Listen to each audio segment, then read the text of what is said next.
Translation Studies Conference. It's a great honor. Assalomu alaykum, hurmatli konferensiya ishtirokchilari. Avvalambor mana shu universitetimizga xush kelibsizlar deyman.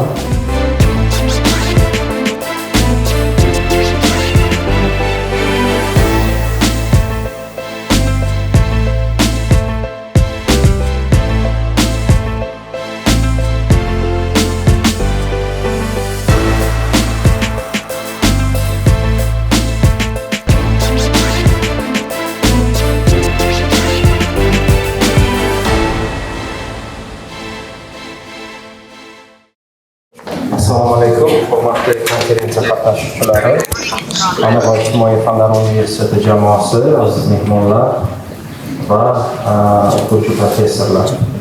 Avvalambor biz uchun buyuk sharaf, ya'ni aynan shu konferensiyani tanlab, shu konferensiyaga qatnashayotganlaringiz uchun va ushbu konferensiyaga mezbonlik qiladigan universitet, Ana va ijtimoiy fanlar universitetiga alohida tashakkurimizni aytib qolamiz va bu universitet rektori Odilbek So'rovchiga alohida minnatdorchilik bildiramiz. Aynan mana shu tadbirga mezbonlik qilayotganlari uchun.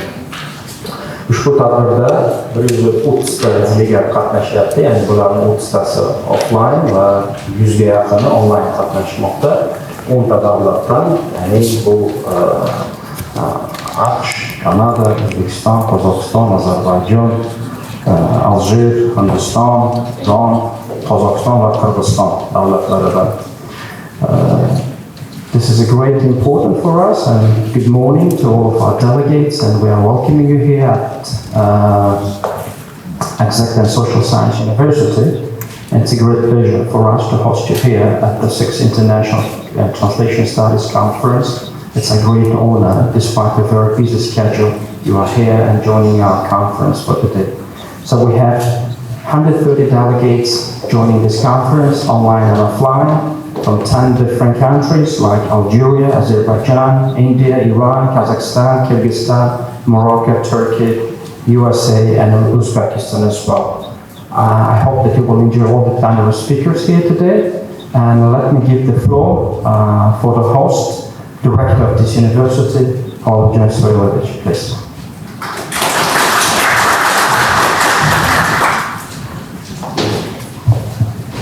Assalomu alaykum, hurmatli konferensiya ishtirokchilari.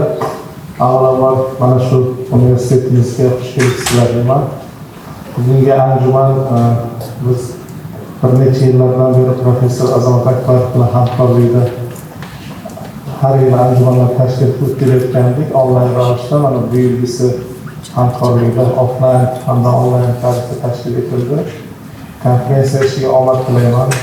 Bu konferensiya shunchaki ma'ruzalar emas, albatta muhokamalar maydoni bo'lib, shuningdek networking qilish uchun juda ham keng imkoniyat yaratadi.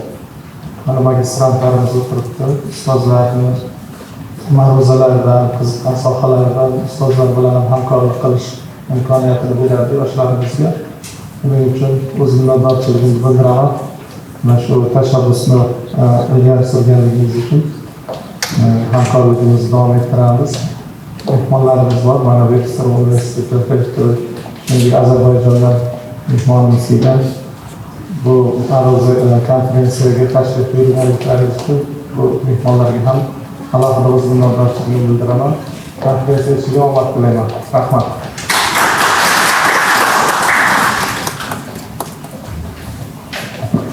Thanks a lot for a wonderful speech you gave on behalf of university.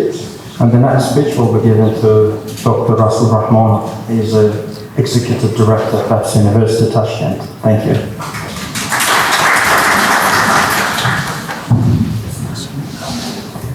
Assalomu alaykum, hurmatli bugungi konferensiya ishtirokchilari, hurmatli ustozlar, hurmatli mehmonlar.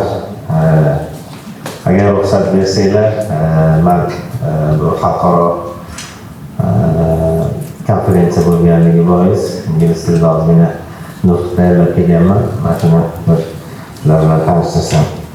So, esteemed rectors, colleagues, scholars and participants, it's a great honor for me to speak before you today, and I thank Dr. Batirov and Dr. Azamat for the invitation, and for creating this space where very important conversations can take place.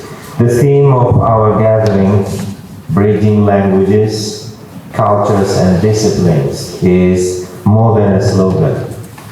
A bridge is a promise that what begins on one side arrives whole on the other. And that is exactly what you do, carrying ideas and meanings across divides, so that people can learn, govern, and dream together. So here in Uzbekistan, we also building bridges. Our education reforms aim to take multilingualism the norm.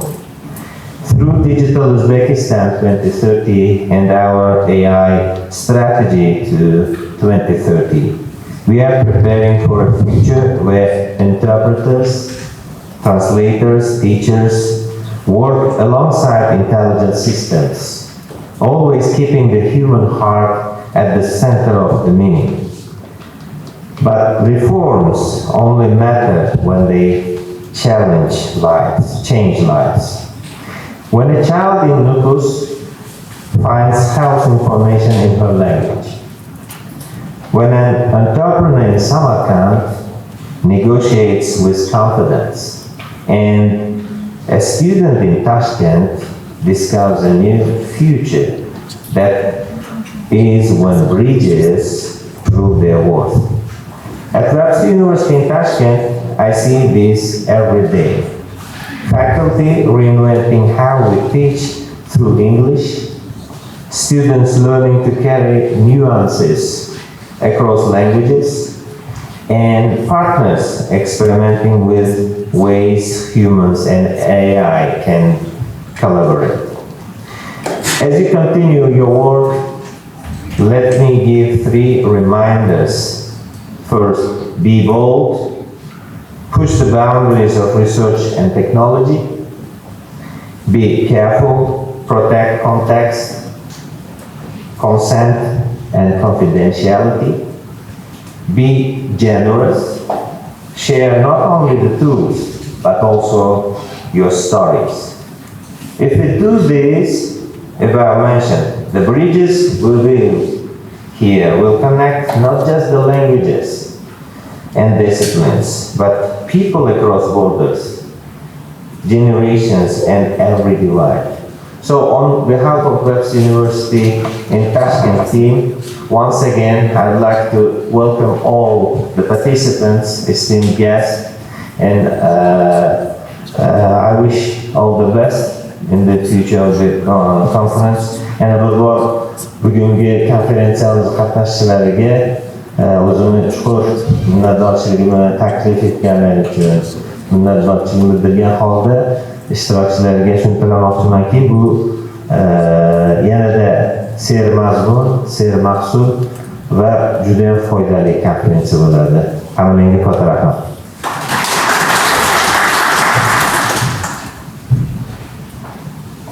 Thanks a lot for a very truthful speech on behalf of Webster University, and we know the quality of Webster University really appreciate.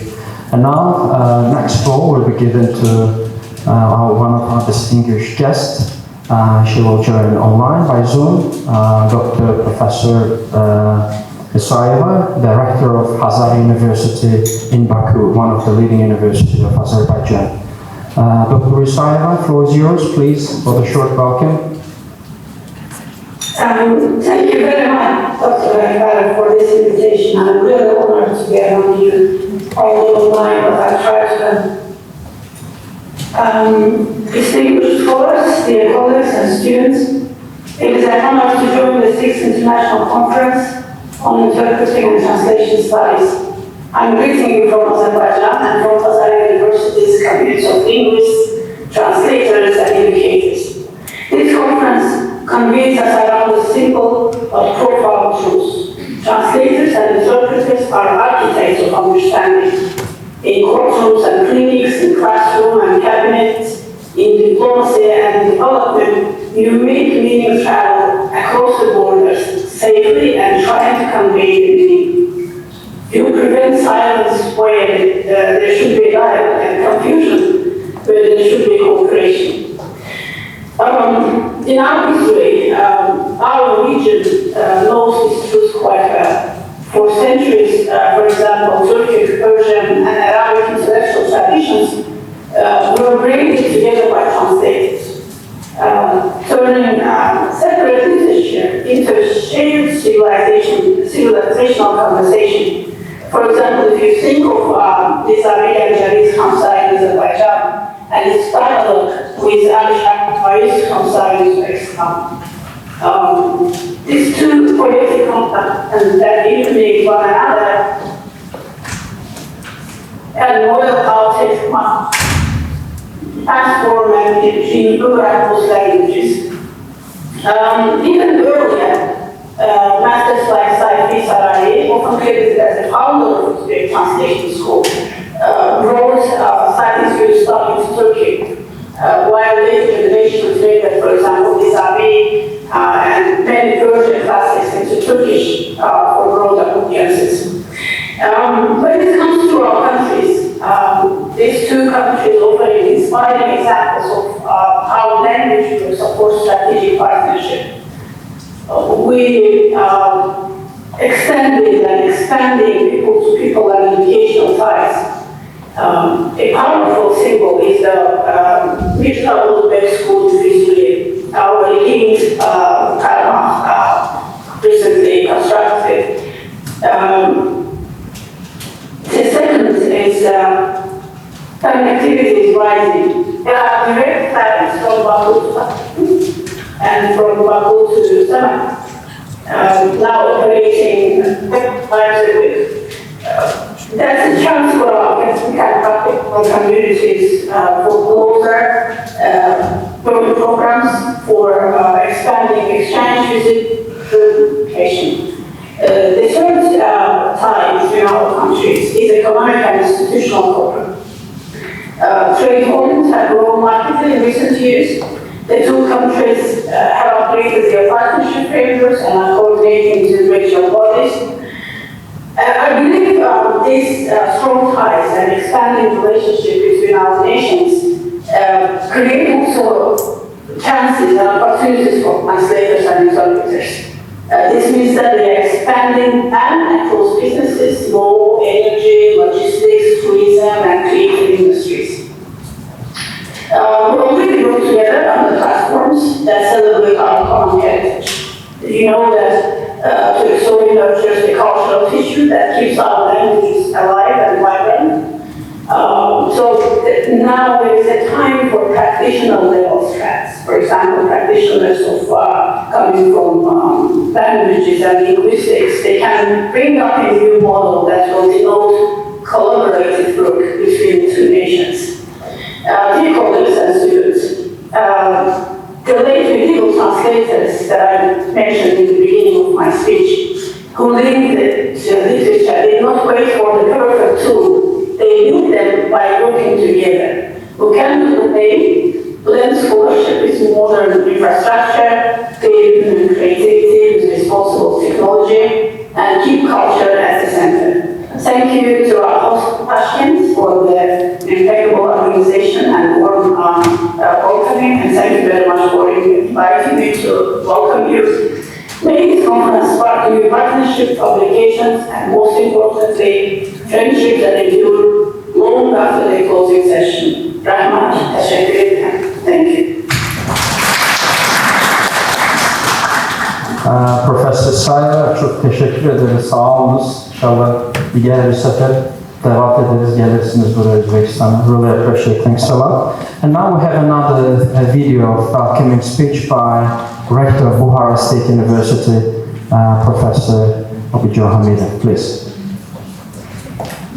Assalomu alaykum, hurmatli xalqaro anjuman ishtirokchilari. Xoridalar universiteti nomidan barchangizni ushbu tarjima nazariyasi hamda tarjimonlik yo'nalishida o'tkazilayotgan xalqaro ilmiy amaliy anjumanida ko'rib turgandan nihoyatda xursandman. Ushbu anjuman ishiga muvaffaqiyatlar tilayman. Bu yerda bugungi kunda tillarni bilish, insonlarni muloqotga kirishni albatta bu badiiy adabiyotlarning hamda ilmiy adabiyotlarning tarjima qilinishi har bir kundada juda muhim hisoblanadi. Hamda ilmni, fanni boyitish uchun ushbu yo'nalishdagi olib borilayotgan katta ishlar uchun man avvalambor Bayandurul Xalqaro Akademiyasiga, Bayandurul Xalqaro Tadqiqot Akademiyasiga hamda ushbu anjumanni tashkil etgan minnatdorchilik bilaman. O'z navbatida Buxoro davlat universiteti nomidan anjuman ishlariga muvaffaqiyatlar tilayman.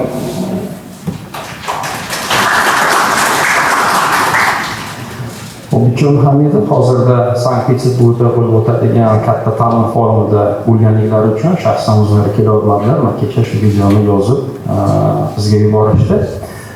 Keyingi so'z navbati Xalq ta'lim vazirining maslahatchisi janob Luisga beramiz. Luis Train, floor is yours, please. Can I speak here or? It's up. Come here, please. Yeah, please.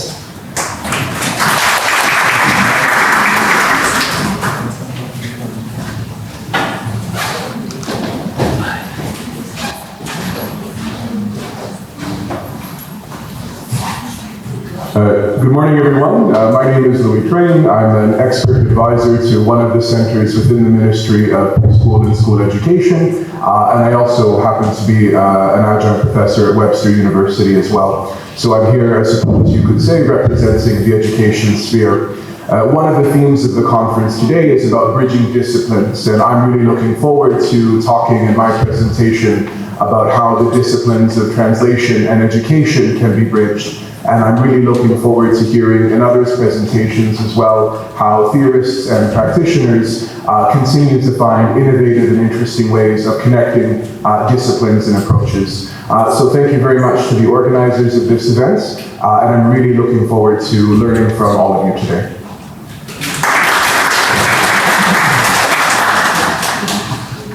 Thanks a lot, Mr. Louis Train, for accepting our invitation and coming all the way to this conference. It's a honor for us. We really appreciate. Keyingi so'z navbati o'tgan o'zini 100 yillik yubileyini nishonlagan Ozarbayjonning eng qadim universitetlaridan Ozarbayjon davlat pedagogika universitetining xalqaro aloqalar bo'yicha prorektori professor Mahira Huseynovaga. Marhamat.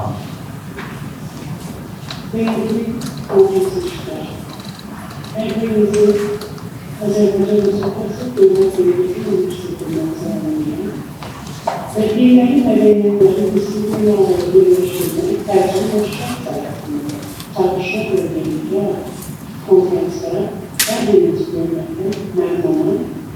Her birimiz zerre konferansı için Nurla Arzu'yla Nerelilerin Türkleri konferansı istisnaşlarında önemli bir konferansın teşkilatlarına belirlenen bir miktarlarını bildirirler. Biz bir en kaybı olmamış insanlar arasında değerleri onlara hürmetmeliyiz. O cümleden medeniyetler arası, diller arası, dinler arası bütün sahelerde insanların hizmetindedir. Yani bu mevzu medeniyetler arası mesele, medeniyetler arası ünsiyet, medeniyetler arası yanlışlamalar nasıl olmalı, nece olmalı? Önemli bu konferansta bu dediklerimize cevap verir. Ayrıca var cevaplar ama yeni bilgiler, yeni çağrışlar olacak ve bizim bırakmamak konferansın teşkilimize mesul ediyor. İnsanlar en büyük dünyanın vatandaşlarının mümkün medeniyetlerine almışlar veya medeniyet bizim güç dünyasında Özbek, Kırgız, Azerbaycan, Türkmen, Belarus, Türkiye, bütün bu öz Nijeryalar, dünyanın bir hissesi olan Türk dünyamızda medeniyetler arası elaletini öğrenmek her birimize daha çok emniyetlidir, sevmelidir ve en az onları dinlemek, en az onları bir ziyalı olarak bir daima ahtaç olmalı, daima bu kültürel değerleri daha çok değer verilmeli, daha çok dikkat edilmeli ve konferansın yaşamını ibaret değerlerdeki bu diller ve medeniyetler arası yeni ne var, yeni ne çalışmalar olsun, yansımayı ülkeler olsun, her bir alanda, her insanda birimizde bir fikir var. Bugün birlikte bu konferansta hem fikirler görüşeceğiz ve hem görüştüğümüz fikirlerden ve hem fikir severler neticeler anlayacaktır. Değerli konferans iştirakçılar, İstek dünyanın Afrika'da, Avrupa'da, diğer Amerika'da, Asya'da, diğer ülkelerde Uzbek hatta Asyalı halklar var ki o dilde 26 nefer, 30 nefer tanışır, 100 nefer tanışır, dillere de münasebetliyiz. Esaslı olmalı değil, insanların nece taşıyıcısı olduğu, dilin taşıyıcısı olduğu insanların kimliğidir. Ne konferansı içine bunlar bileceğim. Ben bir Cumhurbaşkanı'ndan Azerbaycan Devleti Cumhurbaşkanı'ndan size selamlarımı yedireceğim. Konferansın içindeki uğurlar bizim uğurlarımızdır ve beni davet için hizmet veren sözü teşekkür ederim. Konferansın daha uygun neticelerini görmek için tevessül. Çok sağ olun, iyi bakın.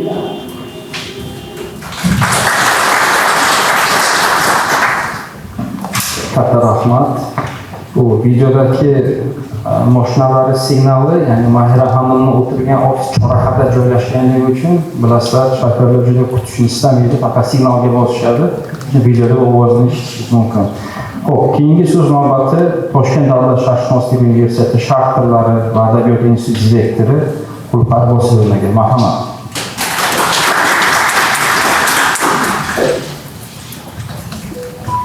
Assalomu alaykum. Hurmatli xalqaro konferensiya ishtirokchilari, assalomu alaykum. Hurmatli prezidium, avvalo taklif uchun o'zimizdan minnatdorchiligimizni bildiramiz. Shaxsan o'zim nomimdan va Toshkent davlat sharqshunoslik universiteti rektori Rixsiyeva Gulchehra Shavkatovnadan salom va tabriklar va konferensiya ishiga muvaffaqiyatlar tilaymiz. Bugungi konferensiya 6-chi demak xalqaro konferensiya. Biz dasturlarni ko'rdik va bu yerda aytilgan 130 dan oshiq ishtirokchilar. Albatta bu konferensiyani ob'yomini, ya'ni hajmi kattalashib borayotgandan, kengayib borayotgandan va bu konferensiyaga qiziquvchilar soni ortib borayotgandan dalolat beradi. O'ylaymanki, bugungi konferensiya chiroyli, muvaffaqiyatli o'tadi va ma'ruzalar, bu yerda qilingan chiroyli ilmiy bahslar orqali tarjimashunoslikdagi yirik masalalar hal etiladi. Kelajakda ko'zda tutilgan demak va amalga oshirilishi kerak bo'lgan tarjimashunoslikdagi nazariy va amaliy masalalar o'z yechimini topadi deb umid qilamiz. Konferensiya ishtirokchilariga omad. Bu konferensiyaning bugungi 6-chi demak soni, 6-chi navbatdagi demak konferensiya xalqaro doirada bo'lib o'tmoqda. Bu konferensiya kelajakda ham o'zini hajmini kattalashtirgan holatda katta va xalqaro doirada o'z obro'siga ega bo'lishini tilakdoshimiz. Konferensiya ishiga omad tilaymiz. Katta rahmat. Katta rahmat. The next speech will be given to Mr. Mirjalal Mirsabetov, the head of the UST Association, one of the first associations in Uzbekistan representing English teachers here. Please, go ahead. Assalamu alaikum. Good morning, everyone. Distinguished guests, students, and teachers and partners.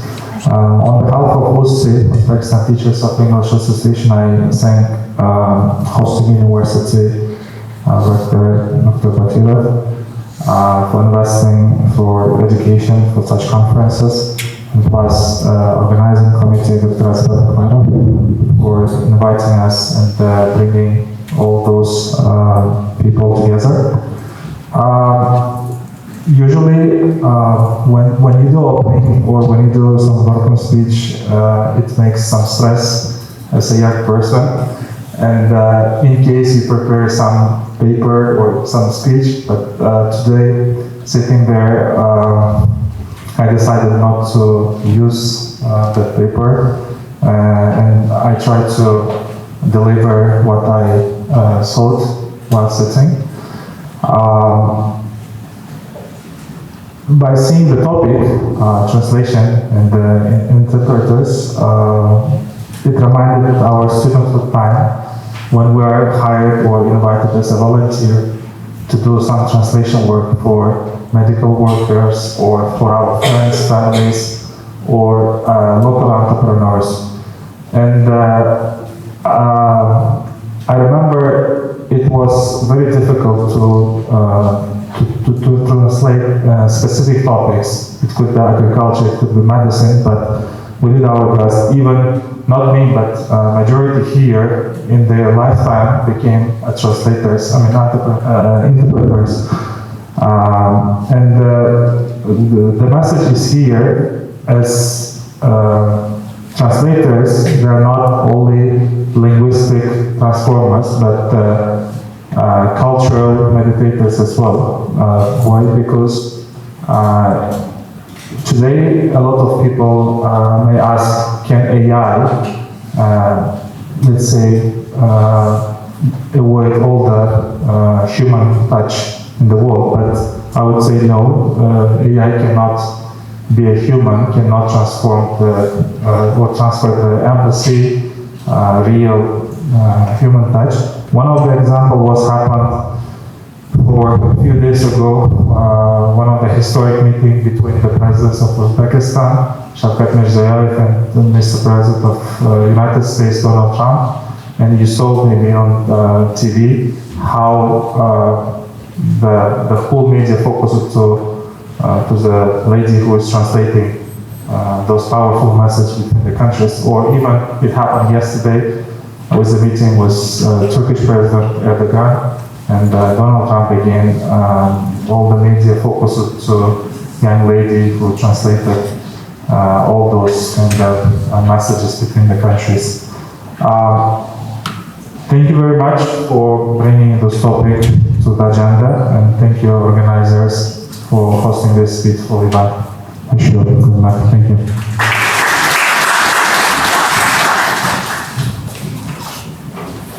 Thanks a lot. This is almost the end of the first part, the opening ceremony. Now we are moving into the very important part, distributing certificates of appreciation for those who are taking part in the opening ceremony. Endi sertifikatlarni taqdim etsak, olgan so'rash siz taqdim etasiz. Marjalov Mirsabetov, the trophy is yours.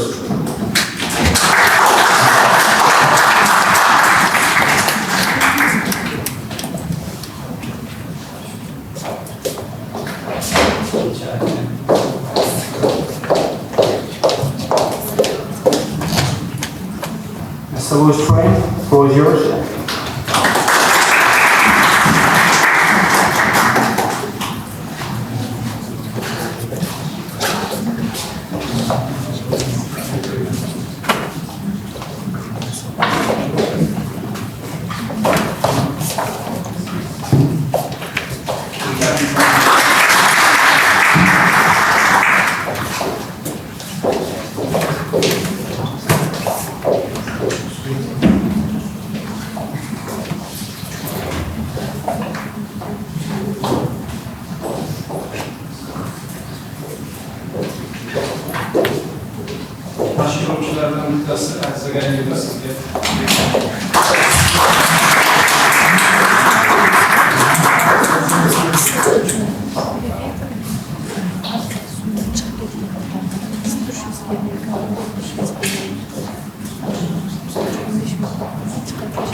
So we have a very important panel speaker coming all the way from Azerbaijan, Baku. She is representing one of the leading universities in Azerbaijan, Ada University in Baku. Professor Arzu Mammadova, she will talk on translation of policies is never neutral, global agenda versus local context. Professor Mammadova, the floor is yours, please.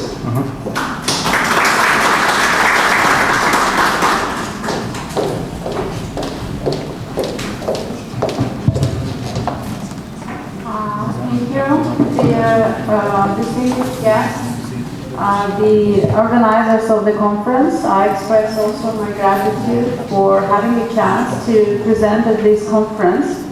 It's a great honor, and as even the very title of the conference suggests, it is bridging the gap, and it may definitely have a long-lasting impact and bridging this gap. But the immediate impact is that we are bridging this gap in cultural, multicultural understanding by coming here, by getting together, and by sharing our thoughts and ideas.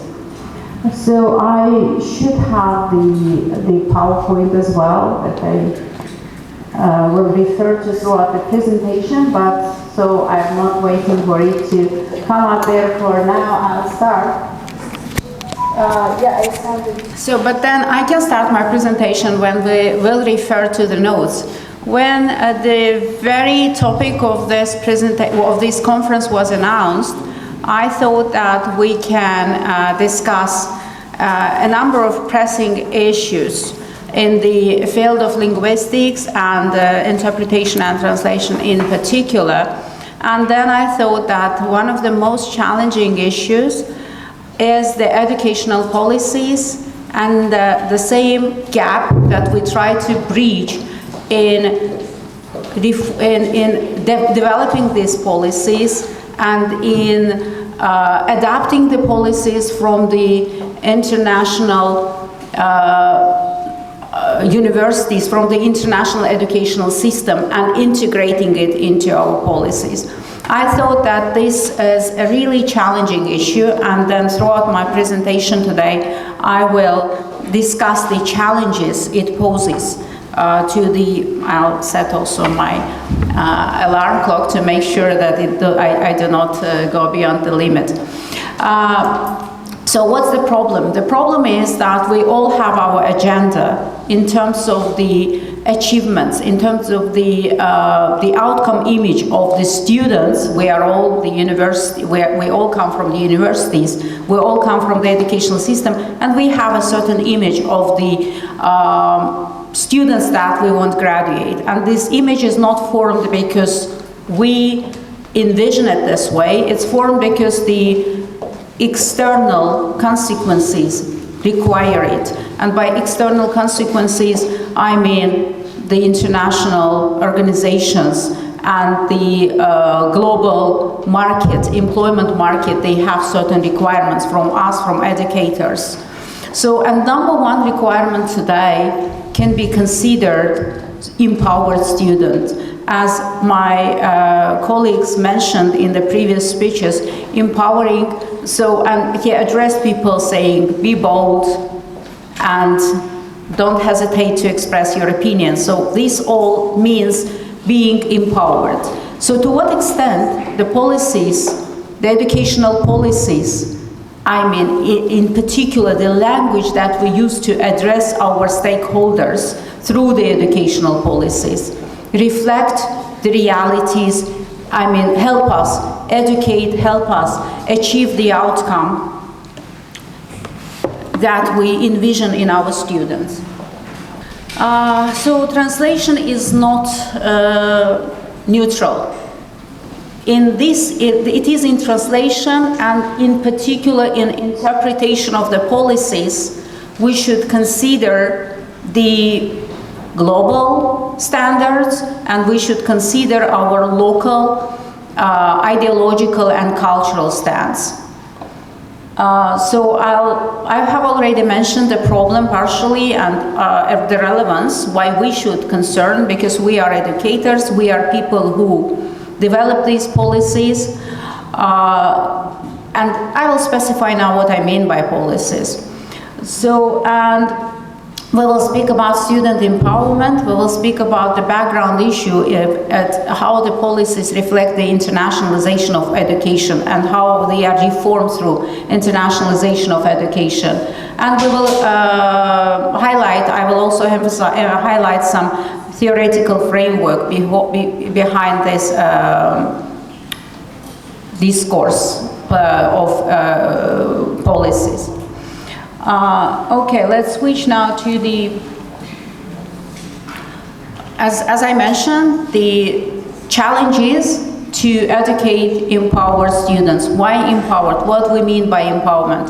Empowerment can be distinguished between the academic empowerment, when the students are here and they gain the knowledge that is required by international standards. It can be a political empowerment.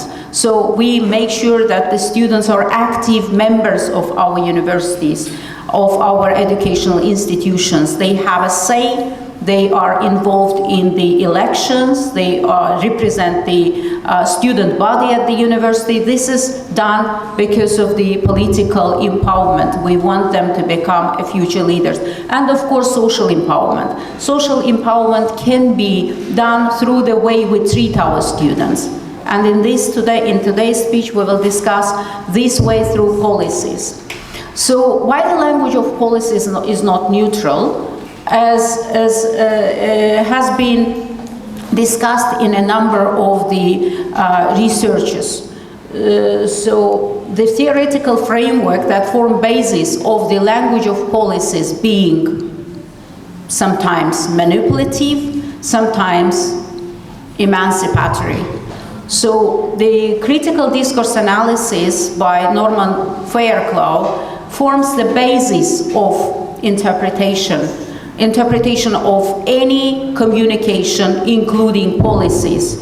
And it says that no language is neutral, language is closely linked to the power and to the ideology.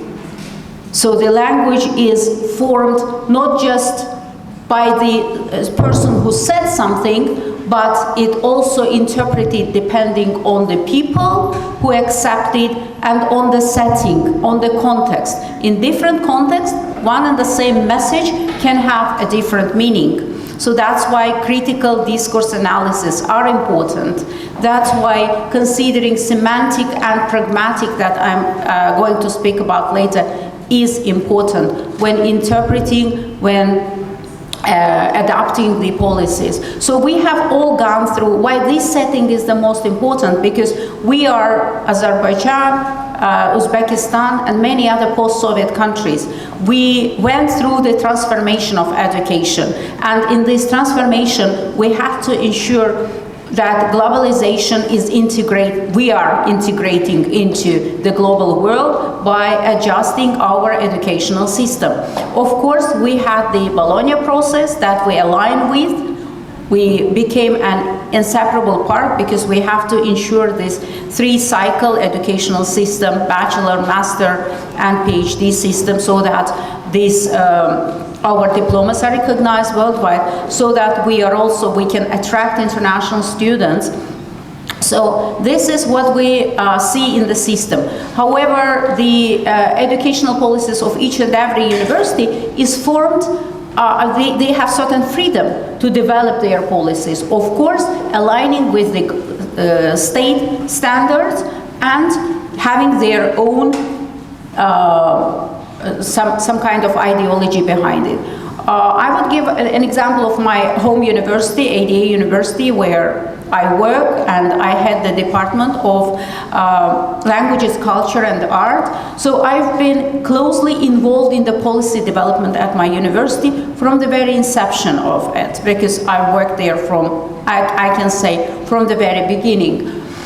And I could see that the language we adapt, so we collaborated closely. It's not a secret that AD University has a close collaboration with American universities. And the policies that we developed were either borrowed from certain American universities, our partners of course, and sometimes we would even get together to work on the policies and to just make sure they meet certain standards. They are within the certain boundaries, certain standards. So we collaborated closely with American universities. And then I also had an experience in working with in the British system of education for the British Council of Azerbaijan, and I could see the difference in the language.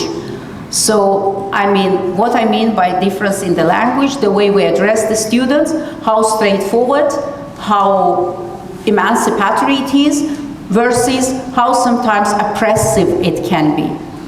So again, I'm not saying that we should go with any of them. We should decide which meets our cultural values, our ideologies. By our, I mean the universities that adopt these educational standards. So power relationships is important to consider. The theory of power relationship is also important to consider. So by power relationship, I mean how balanced they are, how hegemonic they are, the language that we apply. So when speaking about power relationship, we should of course give credits to the prominent scholar in this field, Michael Foucault. As an interpreter, as translator, you may be familiar with the works of this scholar, Michael Foucault, who conducted extensive research into the power relationship, and especially in the policies. And what he says, what his power relationship approach is, that he perceives power as pervasive and constantly flowing through society's institution and everyday interaction. Foucault sees the power as everywhere. A power is in our daily conversations, it is in the social practices, it is in the institutions, and it is in the norms. By norms, we can refer to these policies. So basically looking at these two scholars that discuss policies in terms of the power and in terms of the linguistic critical analysis, we can see that for one of them, for Foucault, language maintains power structure, and for Fairclough, meaning is not fixed, as I previously mentioned. It depends who said that and why it was said.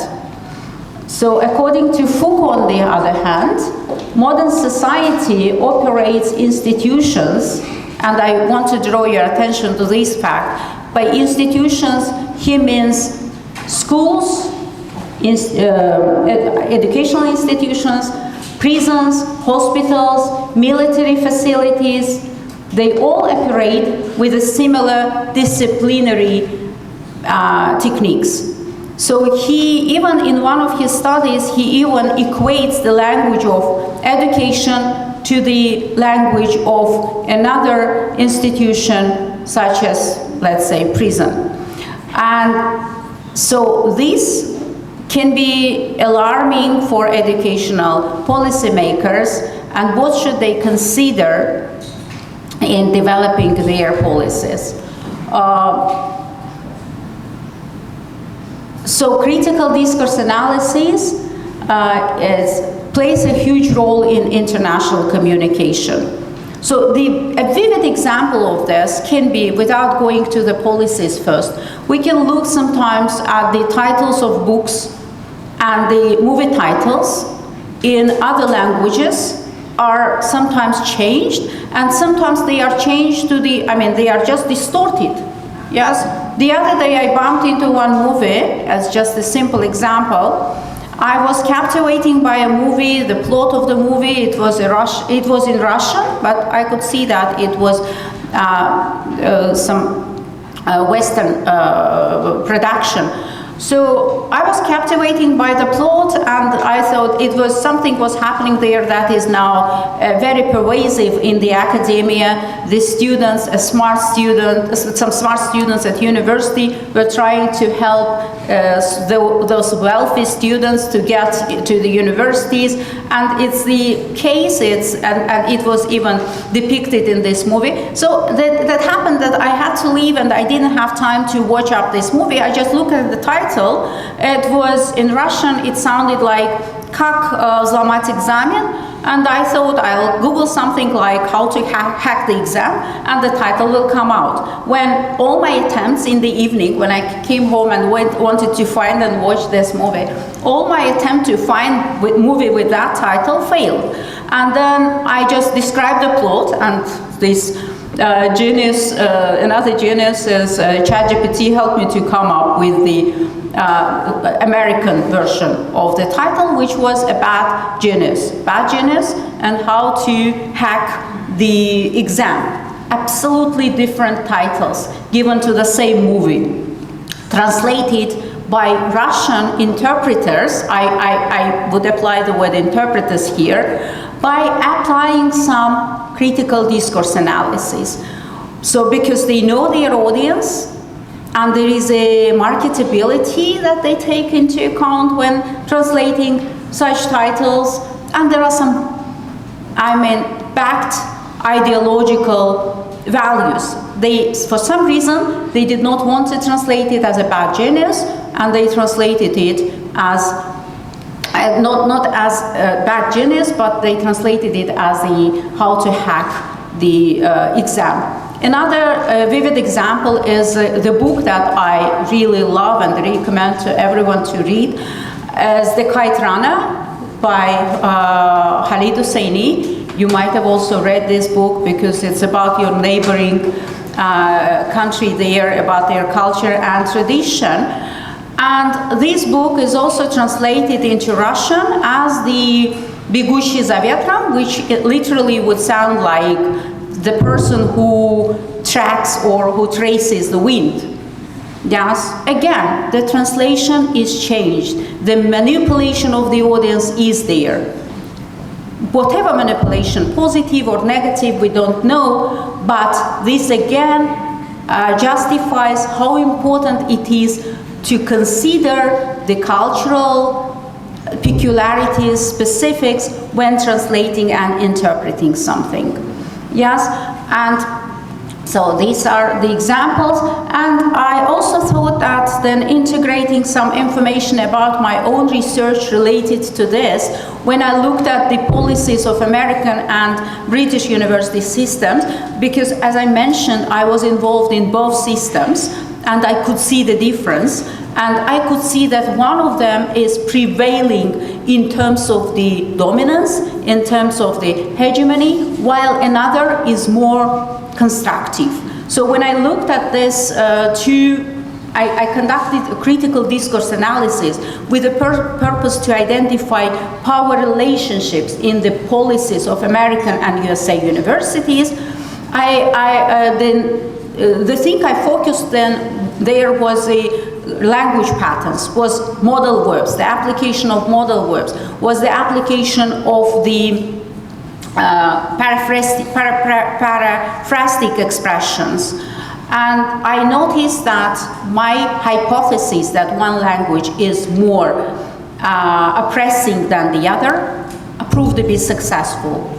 And I'll show you some results now.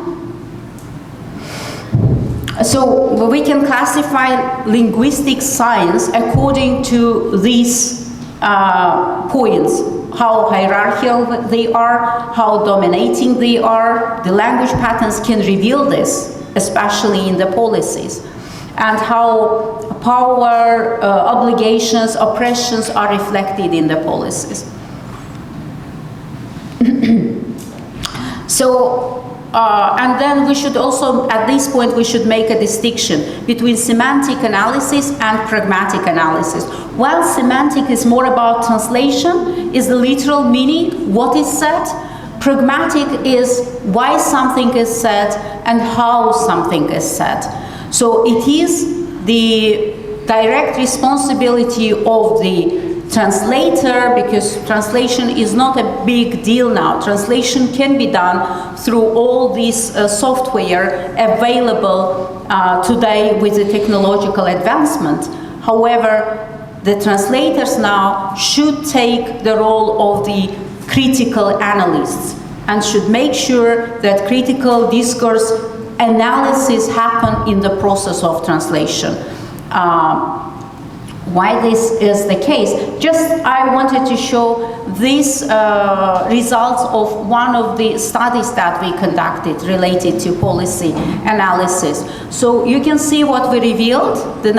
So these are the application of model verbs, and we know that some of them can be more obligatory than the others. And we can see that American universities give a preference to the application of will, may, and must, whereas the most conservative model verb, which kind of imposes obligation, is shall. And so actually must is also more straightforward language, but it is applied in view of the subjectivity. We can see it from the following examples. If we look, and it's also the results from the Azerbaijan universities that affiliated with American university and that affiliated with British universities. We can see that the application of model verbs is more or less relevant to the countries depending on which universities they collaborate with, they partner with. Okay, through these examples, we can see that must, even if it is extensively applied in the American discourse, it does not reveal the objective view, that it does not contain any subjective meaning. It's directly related to the rules and regulations. For example, in order to earn an ID, it's one of the excerpts from the policy, a student must separate from university for 1 semester, successfully complete the following academic requirements. Whereas in the British system, the example of must is more obligatory. It imposes obligation on the students, and it demonstrates the subjectivity, and it demonstrates some signs of the superiority, I would say. Let's see. If you are a full-time student, you must reside in Leicester or within easy commuting distance of the city for the duration of each semester. It even imposes where the students should stay through these policies.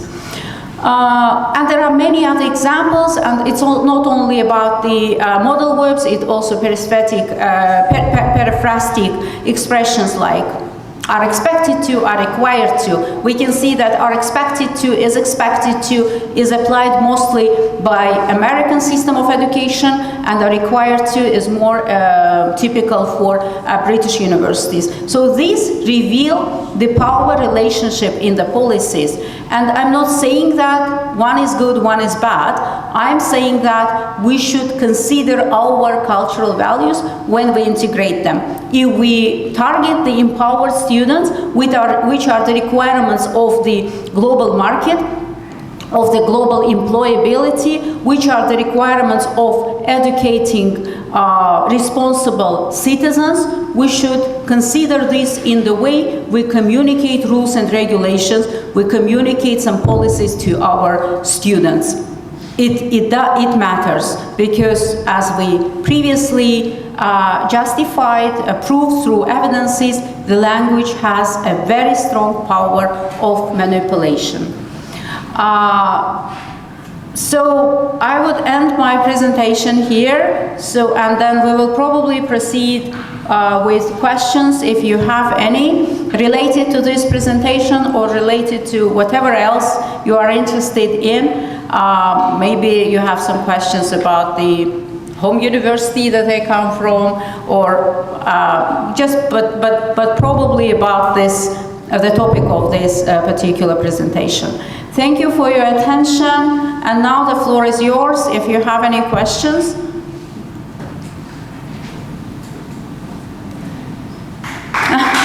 Thank you.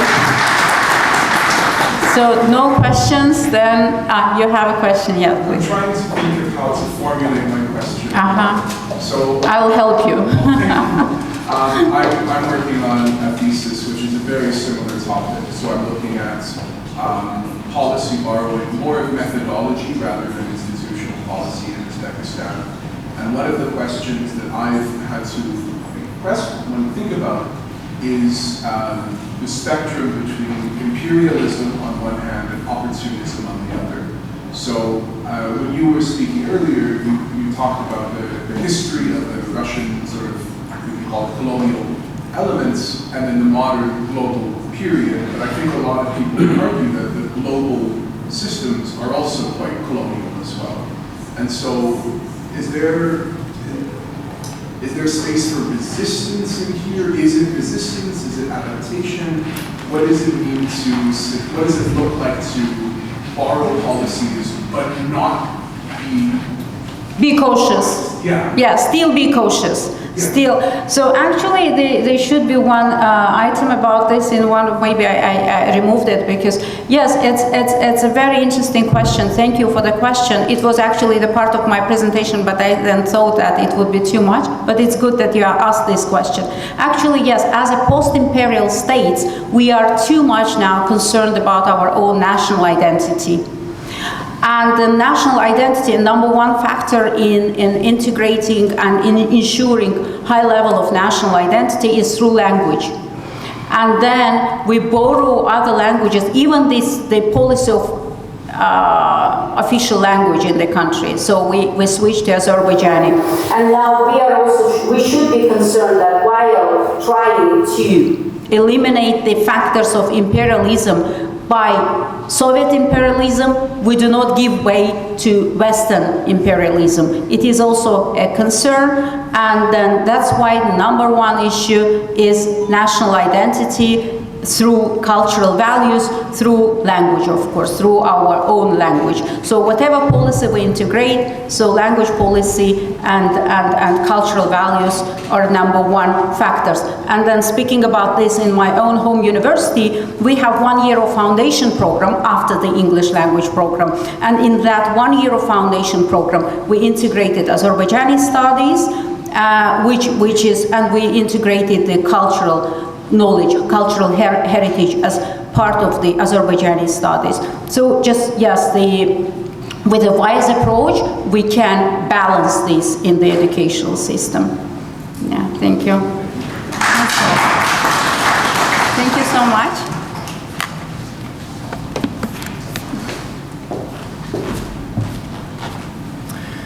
Thanks a lot, really appreciate the wonderful presentation. It's an honor for us to have you here, yes. So we have this policy, whoever asks question, he will be the next presenter. So Mr. Louis Train, it's your time for presentation. Mr. Louis Train from Bosnia University, please.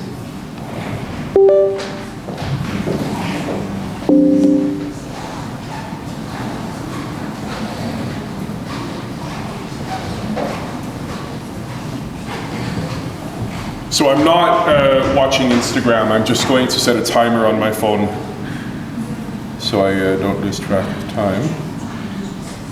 So I think that I might be a little bit too loud for this microphone thing. All right, good morning everyone. So I'm going to share with you all the very, very preliminary results of some research that I've been doing, which is really taken from my experiences here, actually both as a teacher at schools, but also as a member of faculty at some universities in Uzbekistan. And both the schools I've worked at and the universities where I've taught, thank you, have been EMI institutions. And that's going to be one of the sort of key themes of this presentation. So there are two terms that I must introduce to you. There we are. EMI and translanguaging. Can I ask, is there anyone here who knows what EMI stands for? English as a medium instruction. Thank you very much. So we'll start with that. We'll start with what is EMI, or what does it mean to say that an institution uses English as a medium of instruction. You know, we can go without the presentation, without the slides. That's okay. EMI institutions, we usually use this to refer to universities, although increasingly now we use it for schools as well. These are places where students or learners study everything or most things in English, which means the lectures are in English, the materials are in English, and the assessments are in English. And 20 or 30 years ago, there were very few EMI universities in the world. Now, most countries on every continent have an EMI university. And Uzbekistan has very many new EMI universities. Webster University is EMI, students study in English. There are many more, Westminster and Inca and Amity and American University of Technology and CAE and so on and so forth like that. So EMI universities have become a very global phenomenon, and in the case of Uzbekistan, a very local phenomenon as well. And there's been a lot of push, there's been a lot of efforts to, there we go, to encourage and increase the development of EMI universities. The government has encouraged internationalization and EMI. And EMI is often framed as a great gateway to global knowledge and opportunity, meaning that if you study in English, if your professors speak English, if you read books in English, then maybe you will have some amazing opportunities internationally. And I work in these EMI institutions, and there was a question which bothered me, which is, we know what the role of English is, but what about the role of the learner's first language in EMI institutions? And here I have to introduce the second keyword of the day, which is translanguaging. Oh, there's another point there. Can anyone try a definition of translanguaging? It's a really abstract term. Yes, please. As far as I understand, translanguaging is using the native language of learners in the classroom during the lessons in order to learn the foreign language, in our case, the target language English, better, because I think it's kind of modern trend. It used to be EMI should be kind of the king the process, but nowadays people understand that translanguaging is kind of positive trend because you're going to have less anxiety when your native language is used in the classroom, especially for kids. And this translanguaging this is whole entire process. Yeah, thank you very much. That's a beautiful answer. That's a really great example of translanguaging. So, what's your name? Hilora. Hilora? Yes. I was just given the example of when teachers use the learner's first language. Generally speaking, translanguaging is an approach to understanding a person's linguistic skills and knowledge as one big repertoire. In the past, we might have said, you know, Uzbek here, and Russian here, and English here, and these are three separate things. And the translanguaging approach says all of your language skills are one big skill which you can use to learn, to communicate, to think, to speak, to engage with culture. In the classroom, so I'll give you a more academic definition.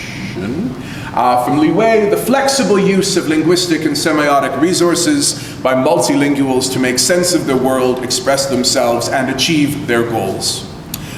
In the classroom, translanguaging often takes the form of teachers, as you say, communicating to learners in their L1, but there are more examples too. Teachers may explain a concept in multiple languages, or maybe the teacher explains something in English and the learners take notes in their native language. Or maybe the learners take notes in their native language, or in English, but they discuss them with their classmates in their native language. Or maybe oh, is that my only example? Oh, there you go. My last example. Or maybe the learners discuss things in English, but then they can write a reflective paper in both English and their native language, as an example. So I was very curious to see how translation fits into this process at EMI universities here in Uzbekistan. So there we are. I worked with, this is still sort of very early phases, my data set is very small, but I did some classroom observations at 3 different universities. I asked some follow-up questions of learners within the context of the classroom We did some informal focus groups and some informal interviews as well. And really my question here was, how do learners use translation to help them at EMI universities? And I realize as I say this to this crowd here, I think most of you, or many of you, have experiences studying a subject in English, which may not be your native language, and you've probably used translation yourself in some way to help you engage with the learning process. So I'll share with you what I noticed, what I observed in my very early days research. The first thing that surprised me was students told me again and again and again, actually, we use English as much as we can. We like to use English. We don't like to translate if we don't need to. We're very, very happy to listen to things in English, to read in English, to write in English, to take notes in English when we feel confident. And this was the key, this was the lever. Students were happy to use English, only English, and not use translation or their L1 when they felt confident. But in cases where they lacked confidence, maybe they lacked confidence in what they had heard or what they had read or when communicating with their classmates, in those cases they were much more likely to try to translate from English to their L1 or from their L1 to English. And in particular, I think the most interesting finding from a policy perspective and from the perspective of a teacher is that, before that, translation can take different forms. It can be something done in a person's head, something written on a piece of paper, very increasingly with AI. It's extremely common, learners told me, to copy and paste things from the course websites or from their own L1 into a tool like ChatGPT, our good friend, and to use that to translate. But when did they use it most? When it came to understanding assignment instructions. So this to me was the key finding of the very first phase of this research, which I'd like to repeat on a much larger scale. You have an assignment, it's worth 50% of your final grade. If you fail this assignment, you fail the course, maybe you fail your studies altogether. And the instructor says, here are the instructions, and they write on the screen 500 words in English of all the things you have to do. And you can understand why learners thought this was a good opportunity, a good moment to use translation. So this was like a light bulb moment for me. This helped me understand so much of what I'd seen and not seen in my classes. Because where I teach, usually we give instructions orally and we share them on a course website as well. And often the instructions on the course website are somehow a little bit different. They may be more specific, they may be more restrictive. When we give the instructions orally, we may say, yeah, write 2 pages. And then on the website, it may say 2 pages or 350 words, whichever one is longer. So the learners were often relying on the written instructions because they were translating them into their native language to make sure they understood the assignment instructions, what to do and how to do it. I also found to a lesser extent that learners were using translation to help them understand difficult concepts and key terms. This is something which can't be done if you're teaching a 4-hour lesson, which I do, unfortunately. You can't translate 4 hours worth of material, but certain key concepts or terms learners were likely to translate. And this was something that was done both individually and socially in groups as well. And learners told me, kind of as a joke, but also seriously, when there's something I don't understand, I always ask this person, I always ask Firuza, or I always ask Timur, what is this in Uzbek? And that was really insightful to me as well, that it was a very social process in many cases, not just individual.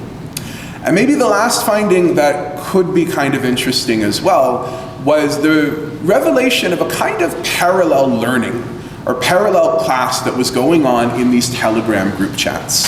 I think we all know that Telegram is extremely popular in Uzbekistan. It's very common that every group of learners or every class have a group chat for themselves. And what I found was that very often these group chats were facilitating their own learning in their L1. So the instructor would do a lesson, for example. I'm thinking of a specific case, not my own class, but someone else's.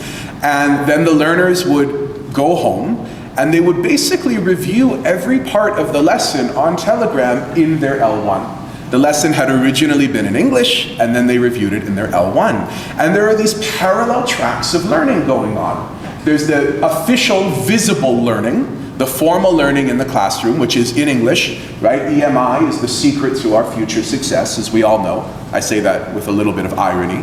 And then there's the parallel track, which goes on where learners are relearning and reinterpreting the material in their L1. So, as I say, this research is still early days, but I wanted at the very least to be able to present to you some policy recommendations. I say policy, but I'm thinking mostly from the perspective of the teacher, maybe institutional as well. So, or policy implications. The first thing is, I think teachers in EMI institutions need to create space for translation in class. Teachers should not prohibit translation. Teachers should not speak down or speak negatively of translation. Teachers should not talk about translation as if it were a failure of learning in an EMI school. Oh, you need to interpret this in your native language? Then obviously you shouldn't be studying here. No.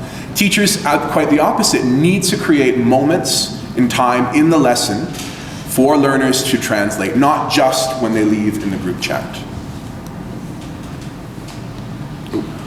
I'm having a bit of difficulty moving to the next, there we are. Specifically, after presenting learners with complex concepts or assignment instructions, giving them time, 1 minute, 2 minutes, maybe 4 or 5 minutes, and saying to them, right, I've just given you the instructions for a really, really complex task.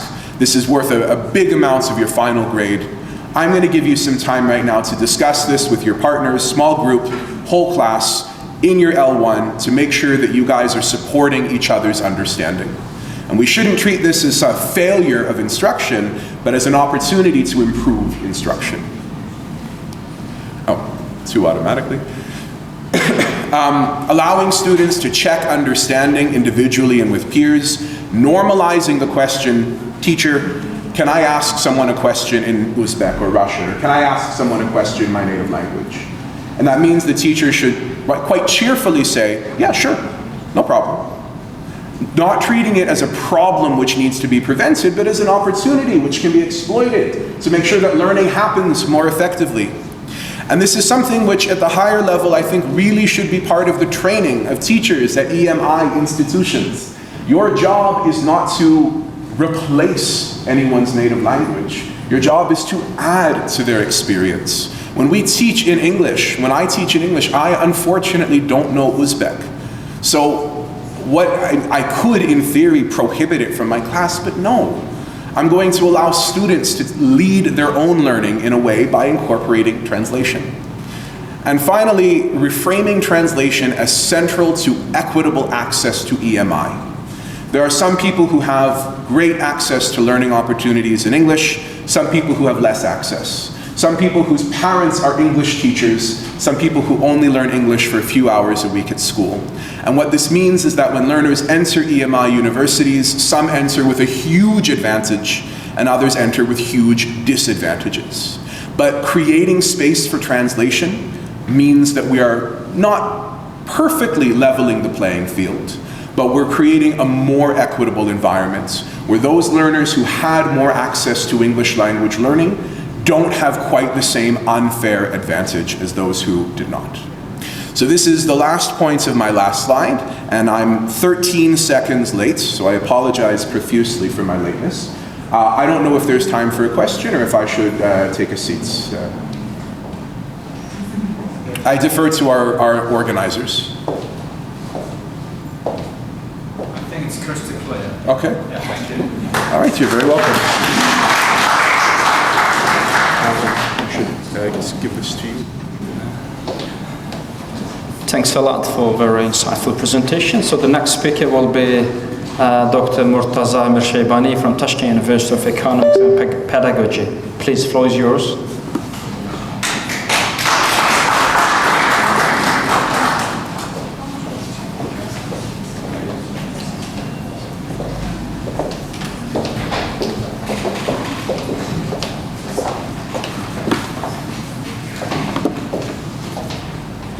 Good morning, everyone. First of all, thank you very much for inviting me for this conference, especially my colleague, my friend, Dr. Azerbaijani, for your invitation. Thank you very much. I really appreciate it. I would like to introduce myself. My name is Morteza Amir Shaybani. Actually, my specialty is applied linguistics, ELT, English language teaching. My research interest actually is in positive psychology and teacher education mostly for CELTA trainers, Delta trainers, IELTS tutors, and mostly teaching. However, in this conference, today I'm going to talk about mediating language, culture, and identity, which reflects the need to see our professions as deeply interconnected with translators. I would like to begin with a powerful quote. Translation is not only about words, it's about making intelligible a whole culture. Technically, translation sometimes misunderstood as translation word by word, literally, is a kind of static approach, and as language teaching also my field. So we believe that language teaching is a kind of transferring knowledge from teacher to the student, transferring grammar, transferring vocabulary, how to pass the exam, and this is actually fundamentally our belief regarding language teaching and translation. So here I want to highlight the context. So in this context that we are living now, we have the issue of globalization and also migration. So lots of people now are migrating to, we say, inner circle countries, Australia, the UK, the USA, to explore better life. So now immigration actually is a very common phenomenon all over the world. And based on this migration, we believe we have to have some interdisciplinary approaches in language teaching and translation. The problem that I want to state here is that, as we know, translation and teaching sometimes are reduced to just transferring knowledge, as I told you, from teachers transferring information from teacher, and just transfer words, just finding the equivalences, and both ignore culture, identity, and effect. Here, I want to mention this important point that translators, interpreters, and in our case, in my case, language teachers can be seen as cultural mediators. And I want to highlight the role of identity and effect in language use. And also I want to introduce corpus or discourse analysis as a methodological bridge between language translation and language teaching. We already know that when we are talking about these two humanism approaches, language teaching and translation, first we have to focus on the shifts, the early shifts of theories. So the translation studies started from finding equivalence. So like that is the early theories of just they saw translation as finding the equivalences. For example, NIDA. So NIDA is a key figure in translation studies. So finding equivalence. Then after NIDA, some other like Basnet, PIM, Nord, House also, they believe that translation and translator works as a mediation, not just finding the equivalent words. And also in language teaching, we had these approaches. We started from folk in early 1940s. We concentrated on accuracy, pronunciation, like grammar translation method, audiolingual method, and then step by step they focus on function of language, communicative competence, CLT, CLL, especially by Videoson as functionalist approach of language teaching, and now by Ram and Kramsh and Videoson, they focus on intercultural competence. So at the moment we are working on intercultural competence in language teaching, and I want to highlight this also in translation studies. As you see here, teachers can be seen as mediators, not just people who transform and people who transfer knowledge from themselves, from teachers to students, and they have to negotiate the meaning. And here I want to highlight the role of identity in language teaching and also in translation process. And as we know, in my classes in Tashkent, we have multilingual learners. So I have some students from, they have Uzbek language as their mother tongue, Russian language. I have students from some other countries, Iran, one student from China. So they come to class with different languages, and for sure they come to class with different language proficiencies, but the thing is that should I overlook their identity or no? And this is, I think, much more important in Uzbekistan context, because students speak Uzbek in class. When they come to a formal setting, they speak Russian. Then they come to English class, they speak English. So 3 different systems, and for sure 3 different identities toward language learning and language speaking. And for translators also it is the case. And now translation is beyond linguistic accuracy. And translators not only decide on word equivalence, they focus on the cultural adaptation, and also that I want to introduce humor and idioms. And I want to wrap up the discussion and introduce 3 important categories, both in language teaching and translation, and which are nostalgia in migration discourse, which is my recent interest in language teaching, humor in teaching, and also pragmatics of Islamic. And now I want to highlight these important points based on teacher perspective and also a translator perspective. The first one, nostalgia in migration. So sometimes in classes, we see some people migrating from other countries, and they come to my class not only with a different language, different identity, different experience. So what's my role as a language teacher?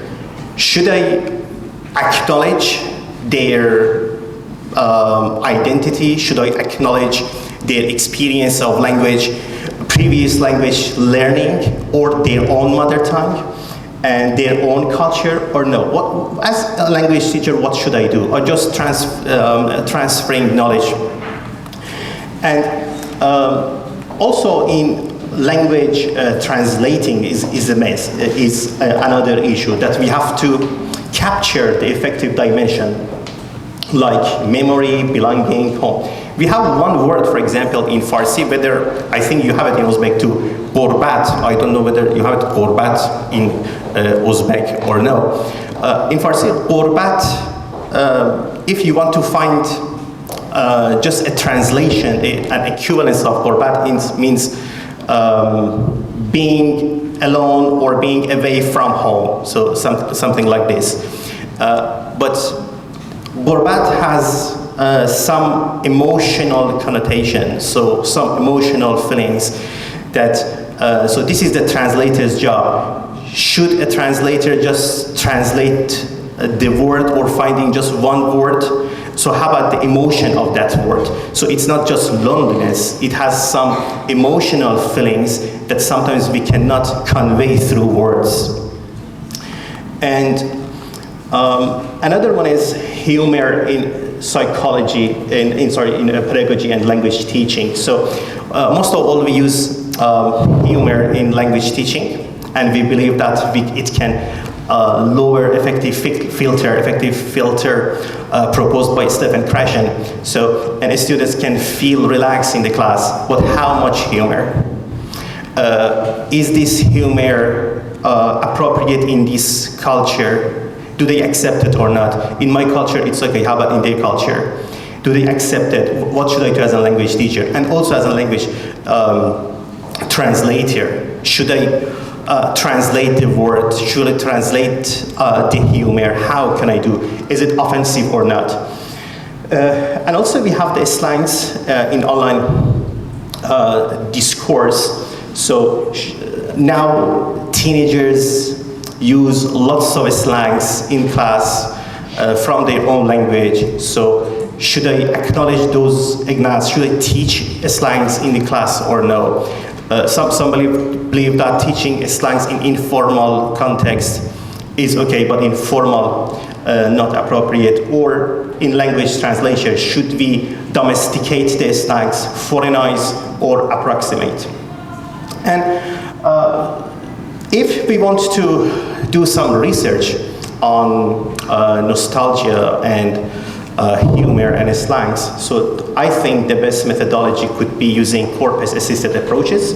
And so as you know, corpus is the collection of authentic materials, so we can find the patterns, ideology, both for language teaching and translation.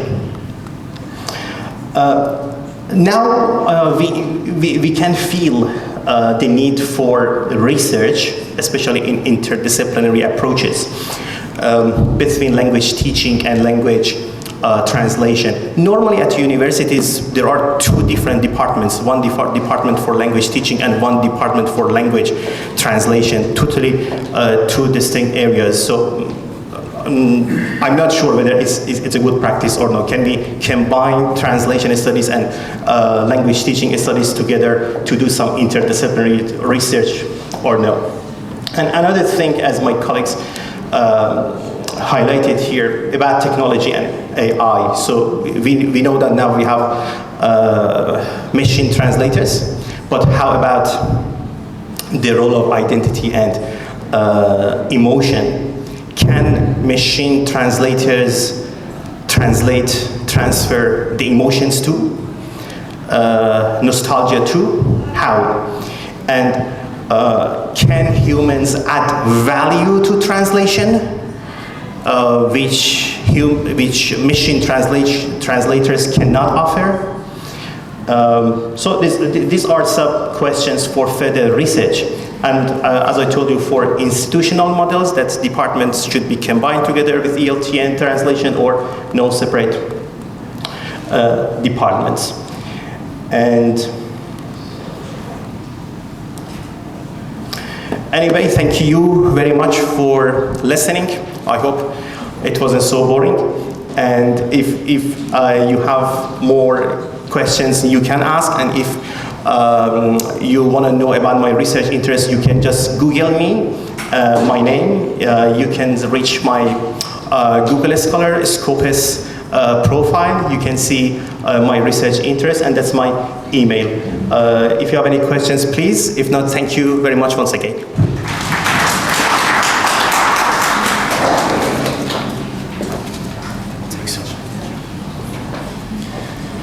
Thanks a lot for a wonderful presentation, and especially the word gurbat that you used. And also one of our famous poet, Ali Shirnavai, he used the word gurbat in most of his poems. Now the next turn will be given to Dr. Shoista Shakirova from the host University of Executive and Social Sciences. Today we were supposed to have Gula Ergasheva from Uzbekistan State Balk Languages University. and she has now overlapping event. So she sent a video of presentation, and I will email you, and you can enjoy the presentation. Shoista Shokirova, please, floor is yours. Thank you.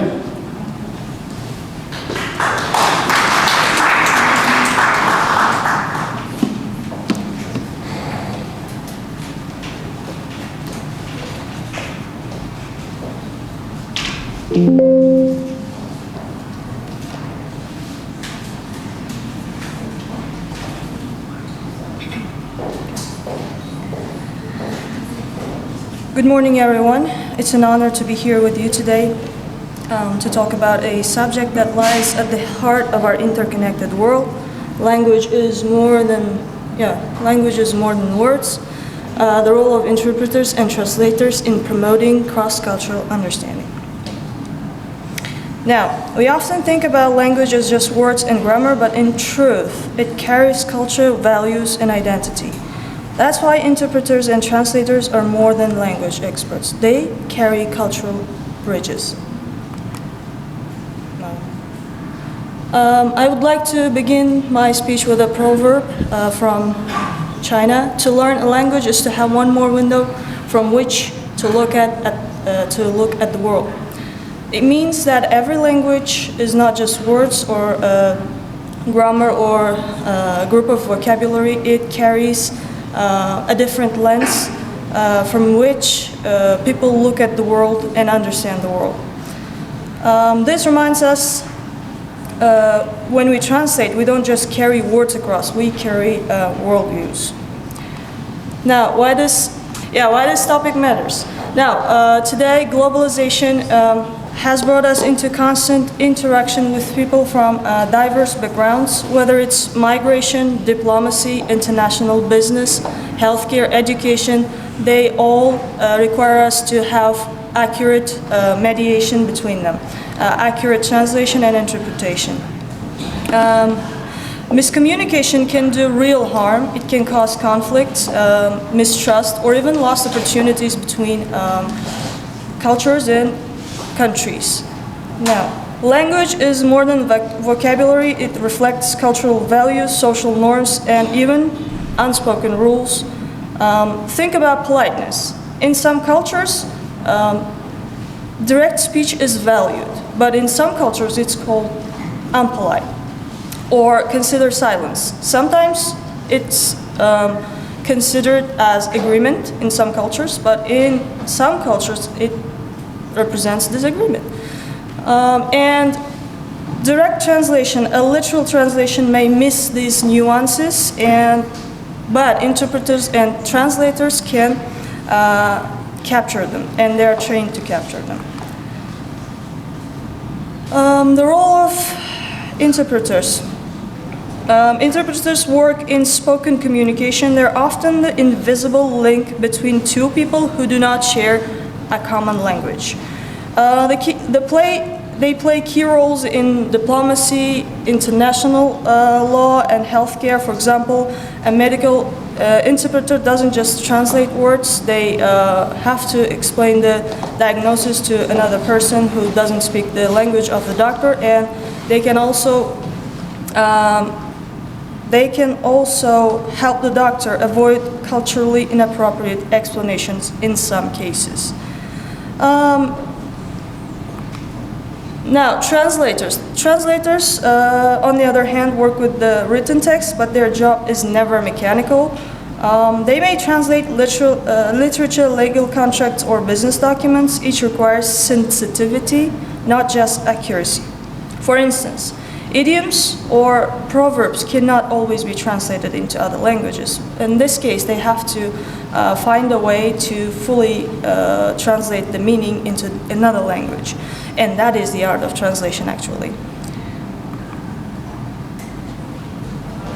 Yeah, then this is why we say interpreters and translators are more than language specialists. They are cultural ambassadors.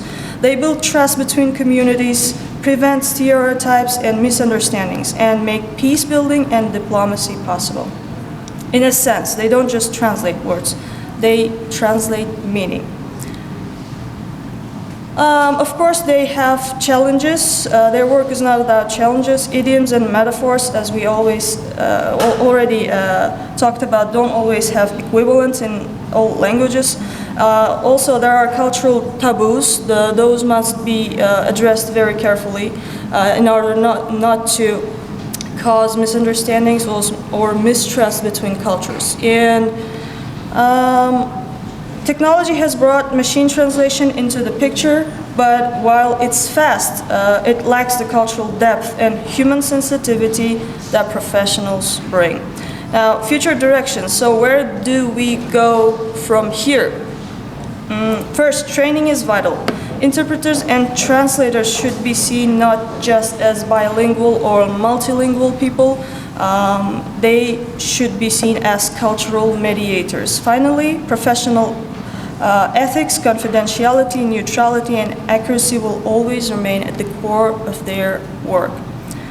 And to conclude, language is not just about words, it's about worldviews. Interpreters and translators are the bridges that connect those worldviews.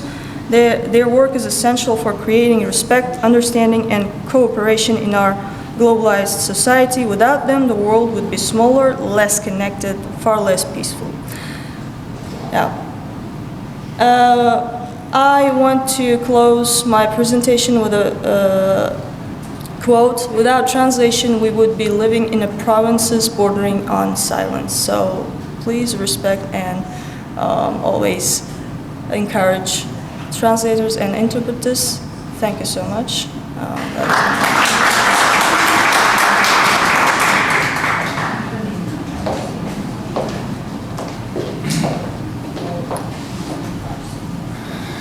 Thanks a lot for wonderful presentation and recommendation you are giving. I absolutely agree with you. As Dr. Murtaza Amir Shaybani, he said, I mean, AI is a very wonderful tool we are using, but still we have emotions, right? So this is a dilemma that AI sometimes cannot transform the emotions we are living with, because some of the words you need to live through and all this experience, and AI still cannot really replace those emotions. So like in wonderful book translation, Lost in Translation, yeah, this is a very important emotions, really appreciate, and this is so nice to have a speaker from University of Exact and Social Sciences. And now we're moving on, and one of the official languages of the conference is Uzbek also. So now the next presentation will be in Uzbek. And we have a wonderful guest and speaker from Tashkent University of Oriental Studies. Please, Samida Mustafaeva, professor. The floor is yours. Marhamat.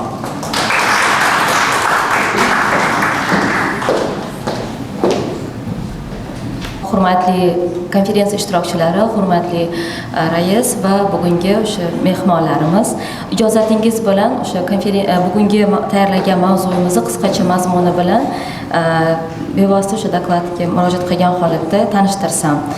Demak, mavzu tarjima orqali bolalarda madaniy bag'ri kenglikni shakllantirish sharq xalqlari adabiyoti misolida deb nomlanadi. Bevosita Sharqshunoslik universitetida hozirgi kunda xususan tarjimashunoslik, tilshunoslik va xalqaro jurnalistika oliy maktabida biz o'ylayotgan bir yangi loyihalardan bittasi aynan sharq mamlakatlari xalqlari bolalar adabiyotini tarjimasi masalasiga bag'ishlanganligi uchun shu mavzuda va aynan tarjima asarlarini bu boradagi faqatgina til yoki bo'lmasam til ta'limiga emas, balki boshqa bir vazifalarni ham ko'rib o'tishga diqqatingizni tortmoqchi bo'ldim.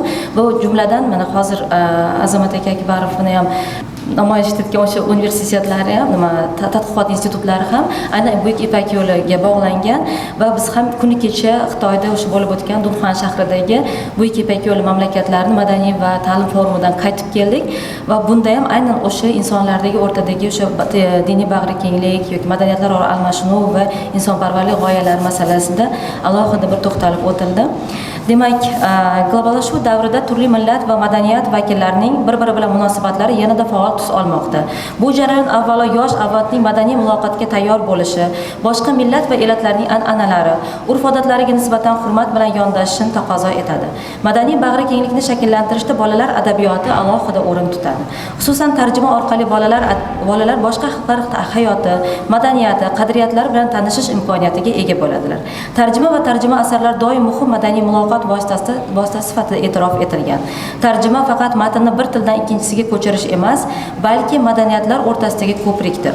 Bolalar adabiyotida bu ko'prik nafaqat badiiy estetik ma'lumot berish bilan balki bolaning emotsional va ijtimoiy rivojlanishiga xizmat qilishi bilan ham muhimdir.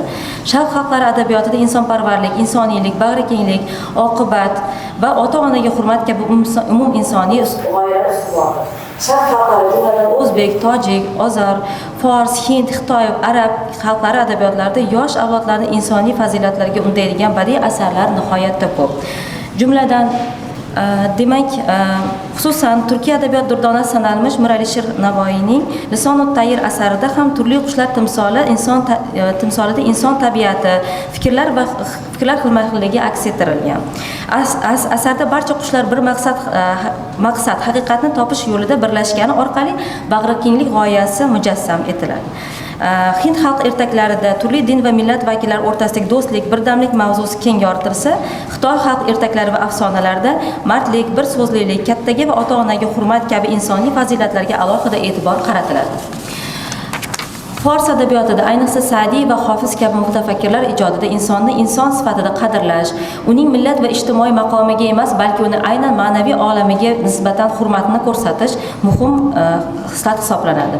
Shuningdek, yana bir qiziq jihati zamonaviy Eron bolalar adabiyoti anchayin taraqqiy etgani va ochiq aytish imkoni bo'lmagan dolzarb ijtimoiy va hattoki siyosiy muammolar ham aynan bolalar adabiyotida qog'ozga o'rab aytilishi, bolalar adabiyotining nafaqat kichik o'quvchilar, balki katta yoshdagilar orasida ham ommalashiga xizmat qilayotganligi sharqshunos olimlarning tadqiqotlarida ta'kidlangan.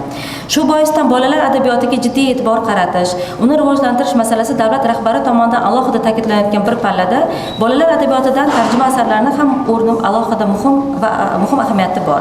Bu borada Toshkent davlat sharqshunoslik universiteti, tarjimashunoslik, tilshunoslik va xalqaro jurnalistika oliy maktabida ham bir qancha ishlar amalga oshirib boshlangan.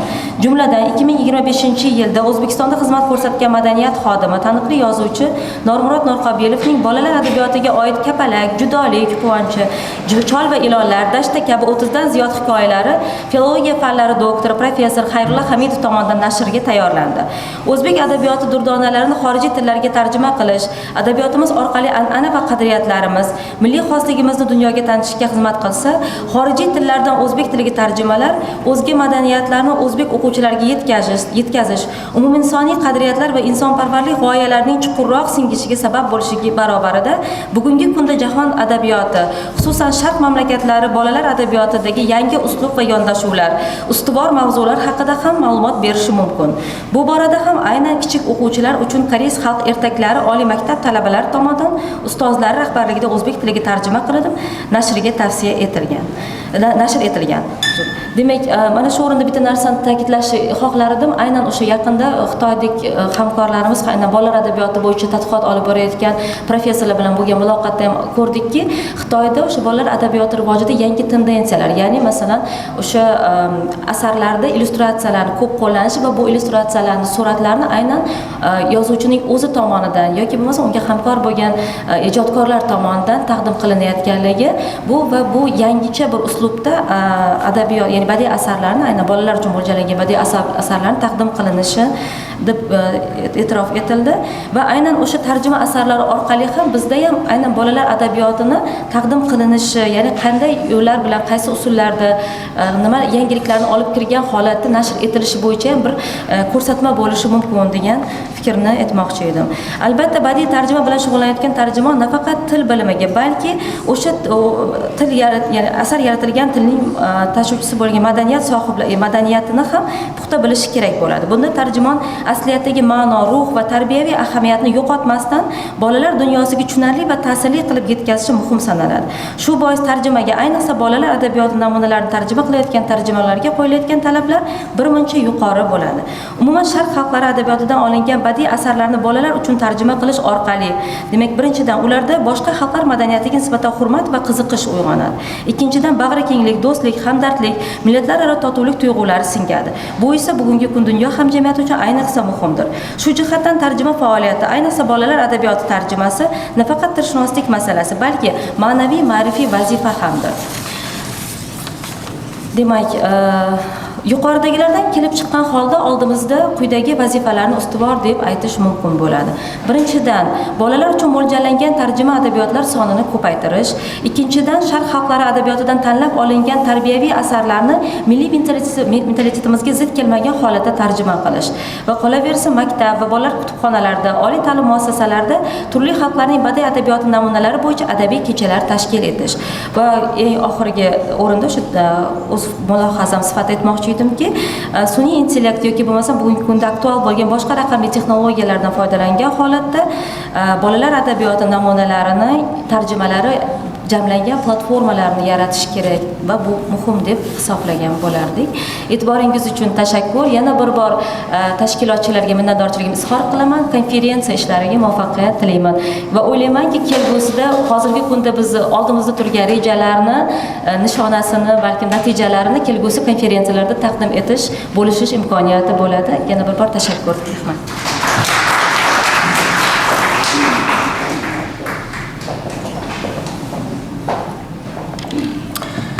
Biz ham Samida Toshmuhammedovaga o'zimizning cheksiz minnatdorchiligimizni bildiramiz. Haqiqatan ham Buyuk Ipak yo'lida joylashgan xalqlarning o'zaro tarixi bor va bu tarix madaniyatga bog'lanadi va albatta bu yerda aynan shu sohadagi insonlarning juda katta roli bor. Ya'ni bu o'sha folklor, tarix va madaniyatni boshqa xalqlarga yetkazib berish uchun asosan o'sha o'zimizning milliy qadriyatlardan kelib chiqqan holda va uni buzmagan holda tarjimaga yo'naltirish. Shuning uchun men hamma vaqt aytaman, sun'iy intellekt bu juda yaxshi, lekin aynan bizning madaniyatni va bizning o'sha qadriyatlarni sun'iy intellekt men o'ylamaymanki biz istagancha, ya'ni o'sha madaniyatning ichida yashagan inson qadar yetkazib bera oladigan hozir salohiyati bor. Xo'p, bizni bugungi oxirgi speakerimiz u kishi ham keldilar. Now we have a last speaker for this conference today, and Professor Gulnazar Delova from Kimyo International University in Tashkent. The floor is yours, please.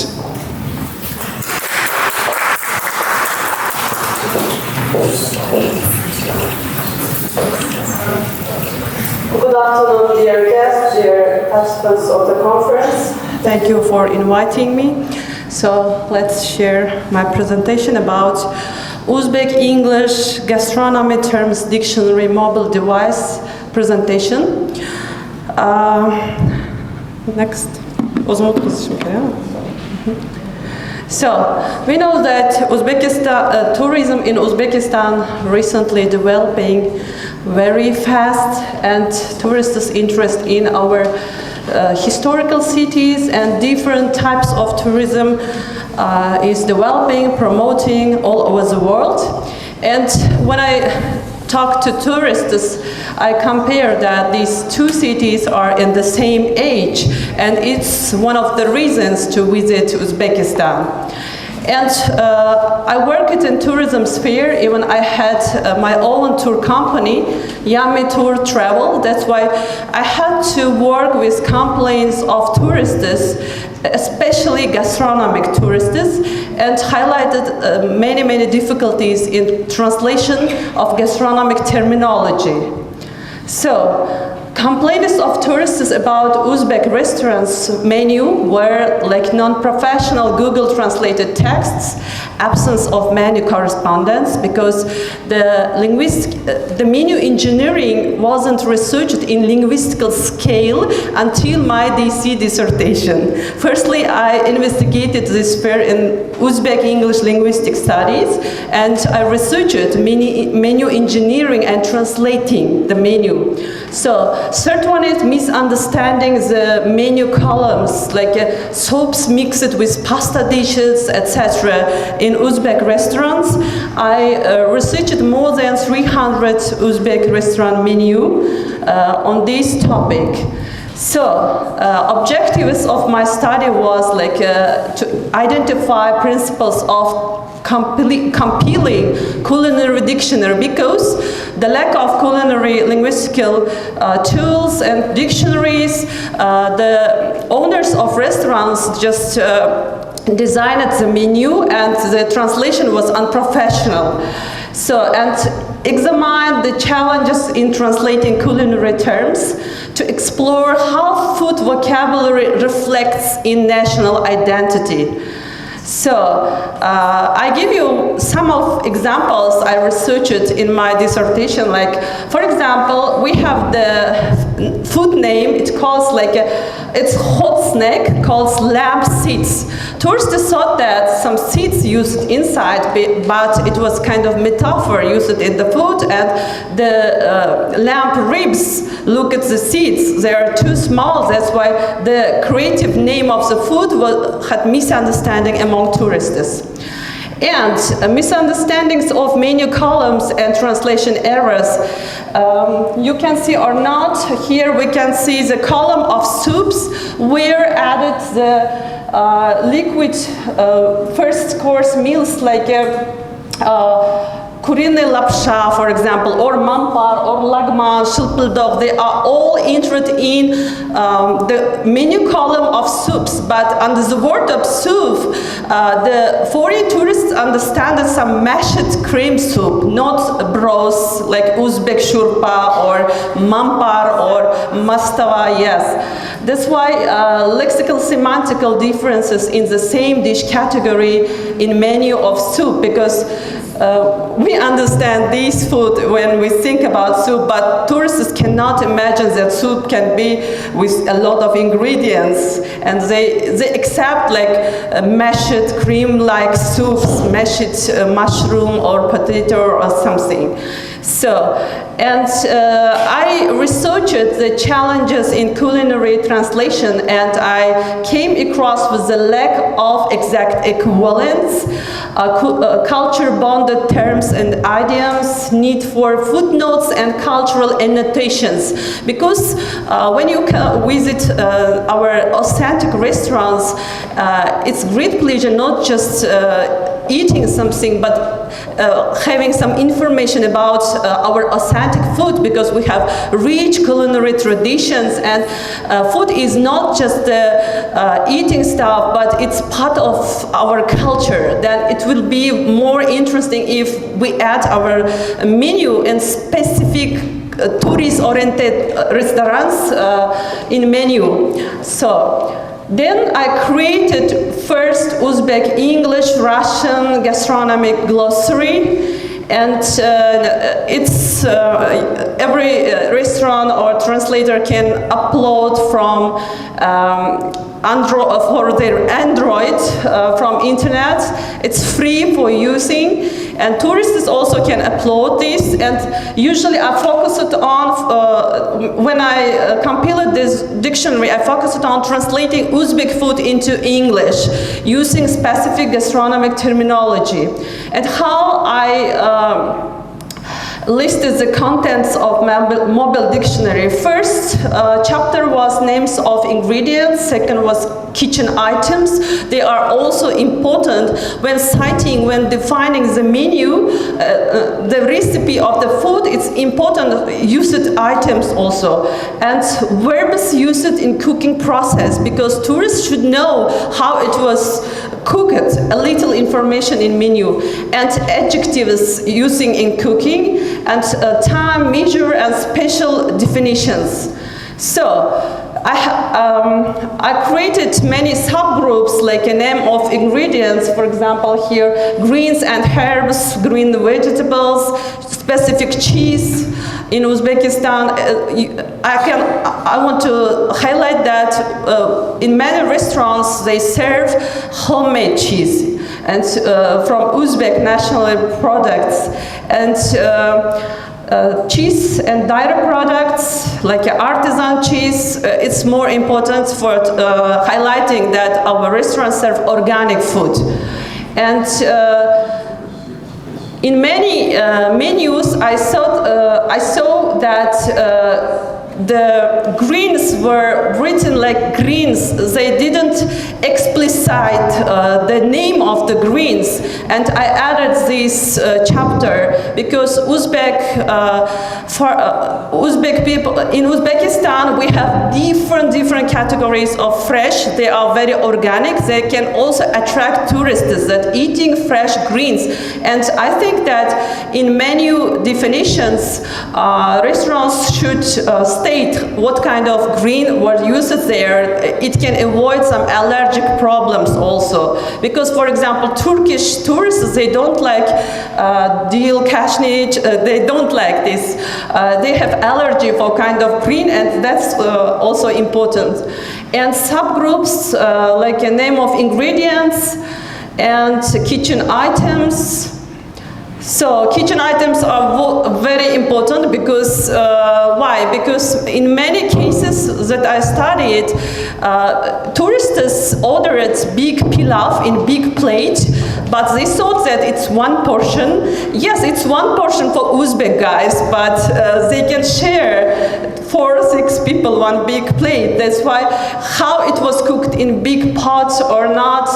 So it's very important the size, measure of the plates and kitchen items in dictionary. So, and one of the subgroups were like verbs used in cooking, words related to decor, quenching, stirring, soaking, cutting methods, etc. Why is they important? Because when I had survey, many tourists said that Uzbek restaurants love the word fry. Because everywhere written like fried. If you use word fry, they understand that it's fried in big pot with oil, and there are a lot of terminology for frying, like salting, like frying without the oil. That's why if they use specific terminology, it can be more easy to understand, and the rates of selling their food can get very well, you know. And that's why this terminology also one of the importance. Mesela mana tovada kam yog'da qovurib olish, juda kam yog'da. We have like pan fry or sauteing or stirring, different terminology. But in Uzbek restaurant menus, you just see only fry. That's why tourists they don't order the words fry, the meat which fried, because they think that it's very oily. So. For example, when I researched English culinary terms, I saw that some of the words we cannot translate because we don't have kind of action in Uzbek food preparing. For example, the word caramelize translates in these 4 stages into Uzbek, because in Uzbek recipes there is no action of caramelizing banana or something. The same happens when we translate from Uzbek into English. That's why food translators should take into the account. And decoration also very important. Why? Because in Uzbek soups usually we serve the soup spooned with sour cream, but in menus it's written very funny, like mastava poured with sour cream, or mastava dropped 1 spoon of sour cream. It's very funny, and it's Google translation. That's why there is a specific term like spoon it, not spoon, but spoon it, with topping with 1 spoon of sour cream. And it makes menu translation more professional if we use a specific dictionary. So, And cutting terminology also important because many tourists now, they count their kilocalorie of the day, and it's very important how it's cut, how it's cooked, and adding the definition to each food makes it more clear according to their expectations. So adjectives also, times and measures, how many minutes or how many hours the food was cooking. This important information also should be stated in menu. So special definitions like specific herbs or some food, like for example, zirvak, you can't understand, tourists cannot understand what is zirvak, for example. We should give definition to specific Uzbek, like semi-food, like not complete food, but ingredients or some spices, etc. So, in my opinion, criteria for dictionary compiling are like accuracy and clarity of definitions, cultural equivalence, user-friendliness and visual support. What is this? Like with photo, with preparation, and incorporate images and regional variants, use corpus data for authentic usage examples, collaborate with cultural experts to make menu. So, and finding gastronomic terms. This dictionary now is available in Play Market platform. Through this QR code you can download, but it works in Android, not Apple. So recently we are going to update it and to make it possible to iPhone also. Thank you for your attention.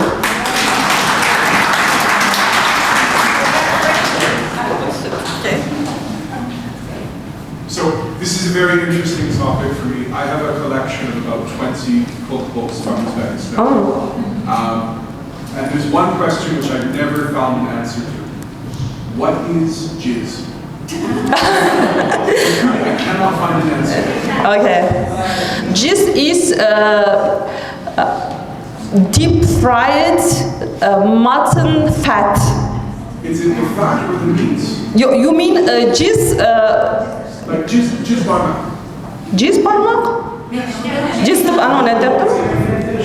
if you mention Kashkadarian jizz, it's another thing. But in Tashkent, they say jizz is like a fried. You can go to like Cafe Jizz and order jizz barmak. We don't have jizz barmak, we have bish barmak. I'll take you there. We can go. So we'll show you the jizz barmak. In Kashkadaria, we have the food called, the name of the food is jizz. It's kind of stewed meat.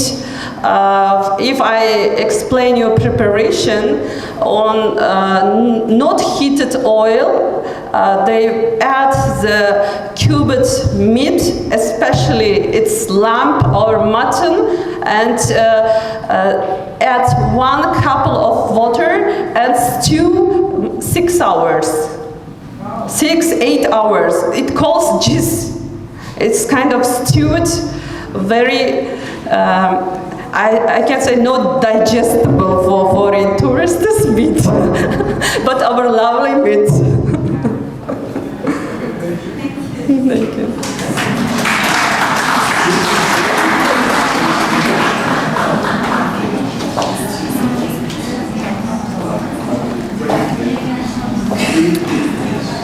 Biz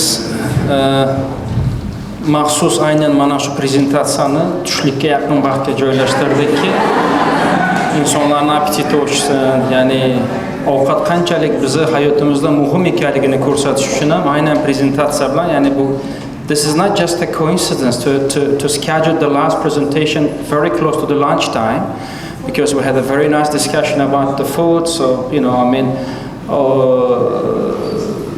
in Farsi they say Ghazo Bafazo, right? Similar like that. Yeah. There. Okay, this is very nice to have you here, and now we finished the second part of the conference with the plenary speakers, and I hope that you will interact with them during the coffee break as well. This is very important, because conferences, it's not just to show you academic muscle, it's also about networking. It's about to make a bridge, to have a friends, because the friends, this is the beauty of our life. And now, we are now coming to the tradition of a conference, so distributing the trophies to all the speakers.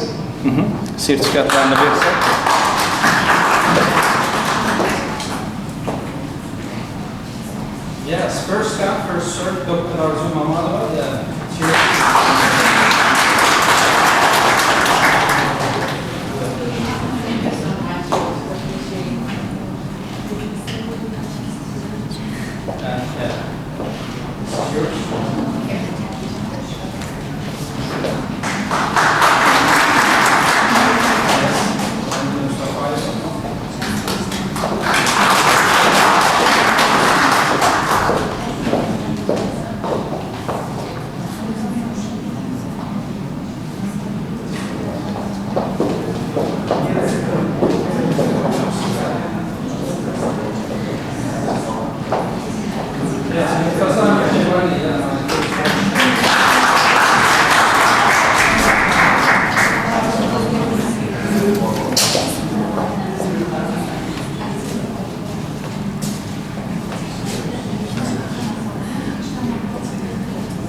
Very nice presentation, all about performance.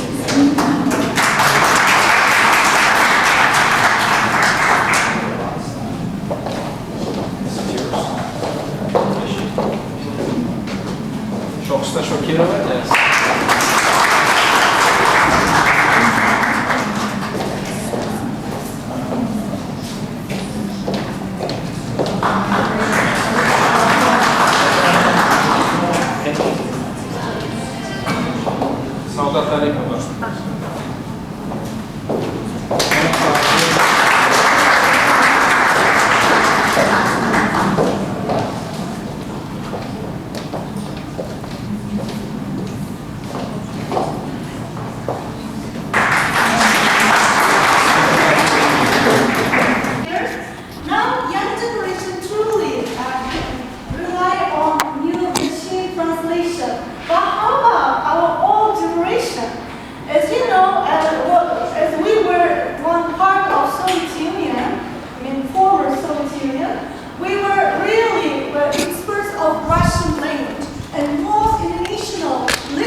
So much problem, and everyone was happy, and everyone could understand everything, right? But now we are realizing that we missed some part of that, and we are now facing to the educacy problem. So educate translation is being real and important agenda right now for us, and then we are trying to translate the literature not from the second language but the source language itself. But in my case, where George Orwell's George Orwell's 1984 was translated by Karim Bakhriyev from Russian language. I was really thrilled when I saw that in Uzbek language, because I was really a fan of George Orwell's books, literature, and then I said, wow, finally we've got that in Uzbek language, right? But sometimes it feels like I'm not reading real George Orwell, but Karim Bakhriyev's literature. It feels like that. Why? Because the main problem was that it was Karim Bakhriyev's translation from second language, from Russian language. So I came across some problems while So I get the real original one, which was written by George Orwell himself, and I got Uzbek translation. And I started to compare these two works, two literature. So there were two masterpieces. I cannot say that translation was worse. No, that was another masterpiece itself. Because Karim Bakhriev himself is a journalist and an outstanding literature. Oh my gosh, I haven't started yet, really. And I should show, but how? I should show the differences. So this was original George Orwell's, and this is translated option. And now, look, Winston caught a phrase, complete and final illumination of Goldstein-ism, jerked out very rapidly. It seemed all one piece, like a line of type cast solid. For the rest, it was just noise, quack, quack, quacking. And now imagine, it was translated into Uzbek like kria, kria, kria. So, Uzbek speakers, native Uzbek speakers, do we have such kind of phrase, kria, kria, kria, in Uzbek language? No, we use the real kind of goose imitating sound, like rak, rak, rak, right? So this was translated into Russian like kria, kria, kria, but Karim Bakhriev just wanted to remain that expressions. And that was, I guess, a little bit somehow inadequate as I am an Uzbek reader, not Russian reader, right? Okay, next part. I'm not going to read the whole one. So let's see. Here, the thing was lemon. I wonder what a lemon was, Julia stated. So here in Uzbek translation, we can say kızı, apelsinler, qanaqa bo'lgan ekan. But lemon and orange are two different fruits, right? So here also I was a little bit confused, and I can see here that pronoun was a little bit problem. As you know, in Uzbek language we have got only one pronoun, u, right, for a third singular. But in English and in Russian they are different. So what was she like, your wife, said Julia. U, ayol, qanaqa edi? So here Karim Bakhriev just skipped your wife. So next one. Also here you can see, hey, look. But in Uzbek translation you can see, ey, o'zingga qara. But from contextual equivalence you can feel like she is mentioning, just look at the bird, all right? So at the same, when it happened, she said, you do mean it, he had mean it. So here, what I meant about pronouns.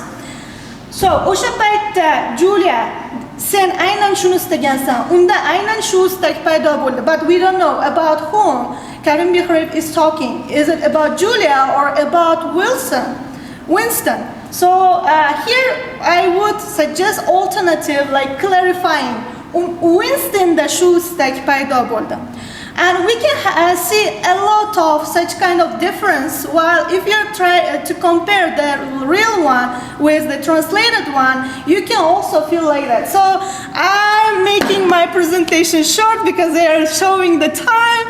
So students and teachers, lecturers, professors, researchers, if you really are into George Orwell and have got some kind of interest after my presentation, I would suggest you to go to reading the real original George Orwell's 1984 and then Uzbek translation and see yourselves what is the difference there. Thank you very much.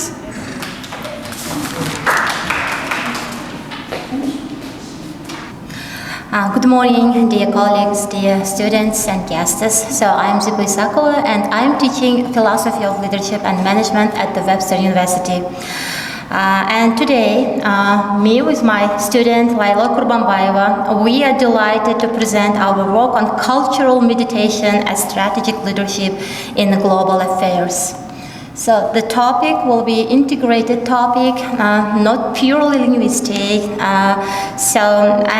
Cultural meditation is often seen as a technical function of translation and interpretation. But today we argue that it is much more, it's core leadership task in international relations. As communication increasingly takes place across national, ideological, and organizational borders, interpreters and translators are no longer just language specialists. They are strategic actors who influence trust, diplomacy, and cooperation. So if we will talk about philosophical foundation, and if we will talk about from the strategic perspective, every act of interpretation is an act of negotiation. From a philosopher perspective, cultural meditators must balance ethical conviction with pragmatic flexibility. And from scholars' perspective, language itself is a terrain of power that requires emotional intelligence and moral clarity to navigate. So in this slide, you can see the philosophical foundation. Our analysis builds on philosophical traditions, Plato's Republic, where justice and leadership are central, Taoist adaptability, which emphasizes harmony with change, and Stoic rationality, focusing on self-control and resilience. But here is what is often overlooked. And in this slide, you can see 4 elements, 4 factors which are overlooked.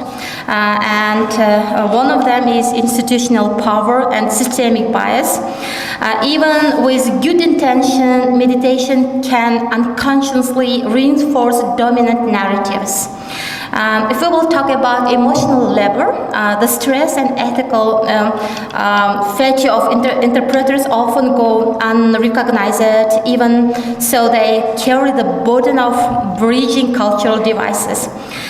We argue that meditators need new models of training, support, and resilience.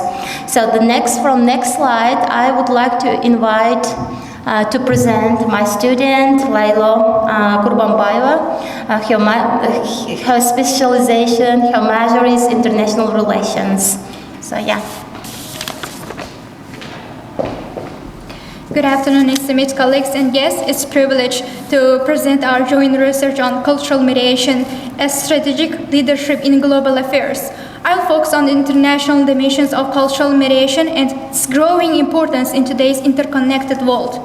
In international relations, diplomacy is no longer conducted only through official channels.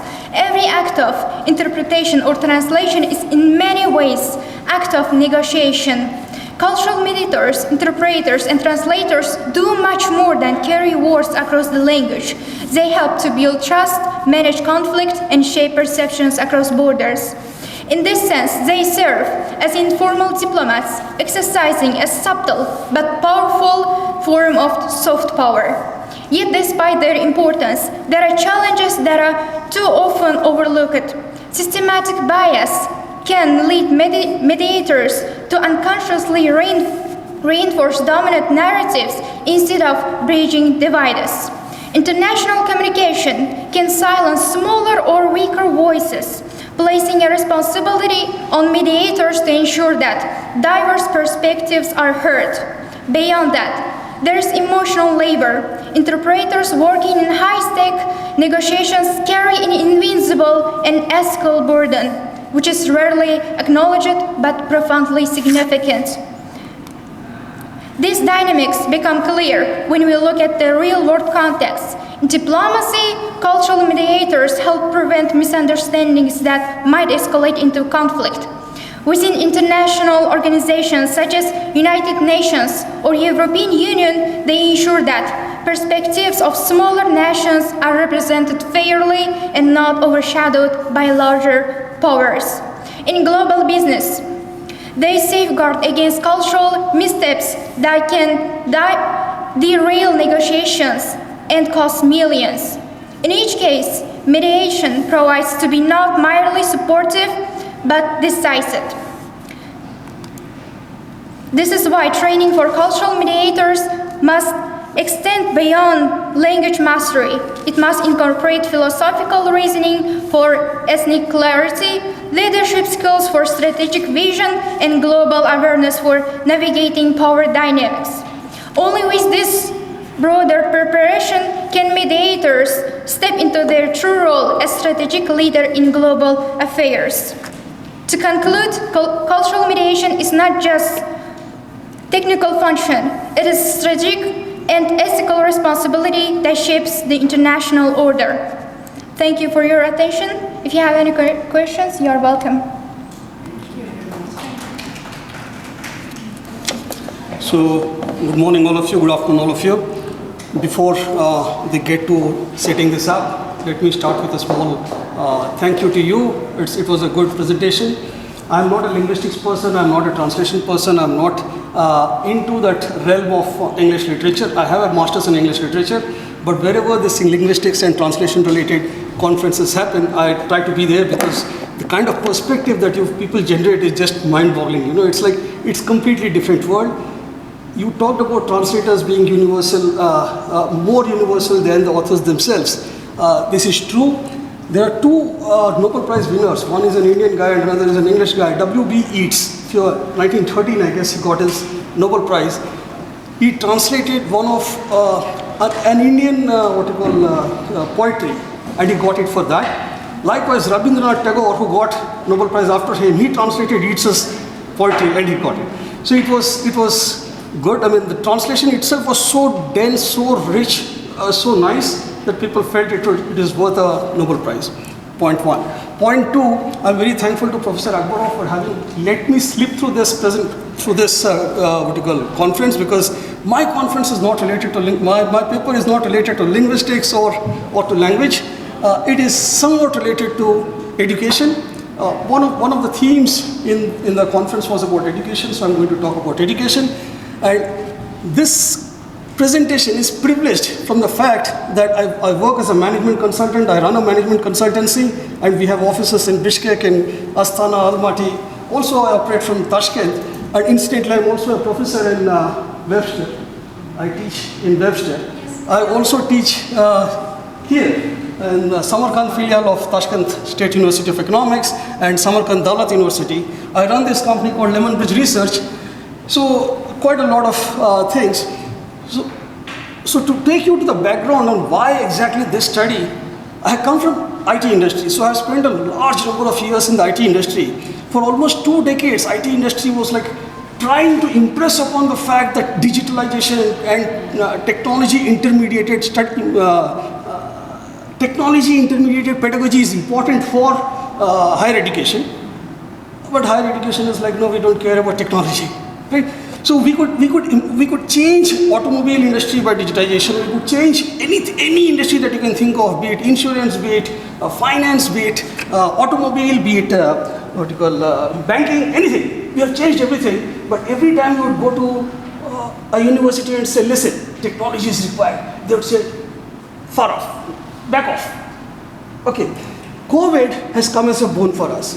The moment COVID came, probably people were very unhappy because lots of people died. But we said, we are very happy. The technology guys are very happy because we don't need now to go and sell technology to universities. Universities are proactively grabbing technology, trying to integrate technology into their courses, into their learning ecosystem. So this is where it comes from. This is how I privileged this course, this presentation. So, as I said, I have some background in other countries also, so I tried to find out, is Central Asia on par with the developed world in terms of accepting technology, or is it too far off? So obviously, we all know Central Asia is not on par with the developed world, so let us go to the second. So we see that there is a huge change in the way pedagogy happens. We have moved from lecture-based pedagogy to learner-based pedagogy. I guess Lilo will accept it because she must be seeing friends in public universities. They have not yet moved from the lecture-based pedagogy. In Webster, we have a lot of learner-based pedagogy, right? So we wanted to find out if this is true for all of Central Asia. So technology plays different roles. Flipped learning or blended learning and all these things have come, but is it prevalent in Central Asia? This is what we wanted to find out. And of course, what we have been seeing is in the past few years, in the last 5 years, because you people probably live in Uzbekistan, you might not be seeing so many changes, but I keep coming and going back, I see a lot of changes happening in education world. And a lot of changes have happened even at a policy level, right? So Uzbekistan has Digital Uzbekistan 2030, Kazakhstan has a similar kind of program, Kyrgyzstan also has a similar kind of program. Everyone is trying to fast-pace themselves to move towards adopting technology as one of the most important pedagogical interventions in higher education. So, but there is a problem. The problem is the reforms are good, but on the ground, nothing is happening. Reforms are super good. In fact, the Digital 2030 program of Uzbekistan is by far the best program. From a consultant's perspective, I'm like, God, lots of money there. That's what I see, money there. But when we go and start implementing it, we realize it's tough. It's very tough. So anyway, so the whole idea was to capture these differences. I mean, the on-ground realities as against the policies. So what I've done is I have kind of primed up my study with a few theoretical frameworks, diffusion of innovations and the technology, pedagogical and content knowledge model that we have, and EU's DigiComp model. So we try to bring in all theory and say that, well, does this theory impact or influence Central Asia's higher education system? Okay. And I used a research design, which is a mixed methods design, because we know that we conduct surveys. When I conduct a survey on you, you would probably pick whatever comes to your mind. Probably you're not applying your mind as much as you would otherwise want. So we kind of conducted a mixed methods approach in research. We did a survey study, we did interviews, we did focus groups. We reached out to more than 2,000 students and stakeholders, but eventually we landed at 535 participants, 412 students and all that. So what we have done is we have used some predictors like digital literacy. Is digital literacy prevalent in these countries? We have picked up 6 universities from across these 3 countries and we said, how strong is digital literacy? Okay. How technologically prepared are people, stakeholders in these 6 universities? And what is infrastructure? Do these countries have enough infrastructure? If I remember right, in 2021, I guess, Uzbekistan, suddenly on March 8th or March 9th, it came out with a diktat saying, guys, all of you move towards online, no more classes. The point is, yeah, Webster is ready. Webster, Westminster probably are ready. But if you look at the public university system, most professors probably, the old professors, they cannot even open their email IDs.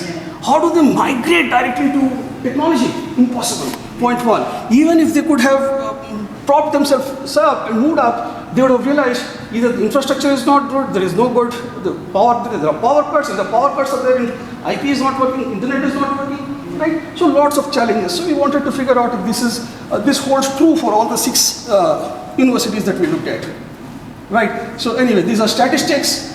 So these are the constructs. I just explained this. So this is the model specification. This is quite unlike what linguistics people do. So this is the model specification. What we have done is we have said this is the dependent variable is academic performance and the others are independent variables. We have controlled for age, gender, institution type and all. Then after we got the results, we did 42 semi-structured interviews. So we wanted to flesh out the real meaning of the responses that people would have given in their surveys. Yeah. So we wanted to find out, has technology changed anything? Did you understand technology? Have you been able to apply technology? Was there support for technology for your work? We tried to kind of question like this to get in-depth insights. I have 2 minutes, right? I'm trying to rush, but yeah. So these are the regression results here. Obviously, this is no great stakes. I mean, this is not rocket science. We all know that if you have a model specified like that, a model specification like the one that I showed, the results would obviously look something like this. So it is pretty much intuitive, but still we wanted to do and say that, well, we have done our job, right? So this is how it looks. So point is, academic performance, student performance has a strong correlation with the availability of infrastructure, with the quality of infrastructure that is there, with the quality of faculty preparedness. Can the faculty use technology intermediation, deploy technology intermediation in their teaching process? Okay. So yeah, so what happens here is innovation is seen both as an opportunity and as a challenge. Opportunity because if students feel, man, this is good, we can now collaborate, we can talk to people, right? And they also find it as a challenge. Faculty primarily find it as a challenge because they feel that, well, too much of technology to learn alongside the content. Yeah. So as usual in these kind of studies, you always have this early adopters. Early adopters are students, and the late laggards are the faculty members. There is nothing we can do because we are already old. We are resistant to change. We are path dependent in nature.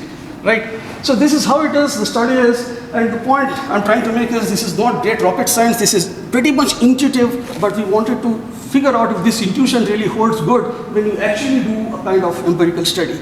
And the results are showing. It is not just policy that matters, it is policy's implementation that matters, and implementation comes only when faculty learn how to adapt technology in real life teaching situations. So this is the story, and of course, for those of you that want more information, this is there, but Kataralat. Thank you. Yeah. Thank you.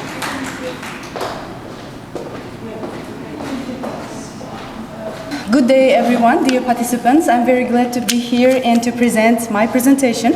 Actually, as Dr. Ravin said, I have completed my PhD, but it was not about translations, interpretations. However, I graduated Samarkand Institute of Foreign Languages, the Faculty of Translation and Interpreters. And for a long time, I was not touching the translation and everything like this, but mostly I was focusing on teaching ESP, ESL students, and in most of the cases it was about ESP teaching. However, when I saw the announcement about this conference, I remembered my studenthood and I said, oh my God, for 20 years I have not been touching the translation because I was into the methodology, innovative methodology, teaching English and so on. So, and I decided to approach this title, this topic of conference with the teaching methods of interpreters and translators. First of all, let's identify, we are talking about translators and interpreters.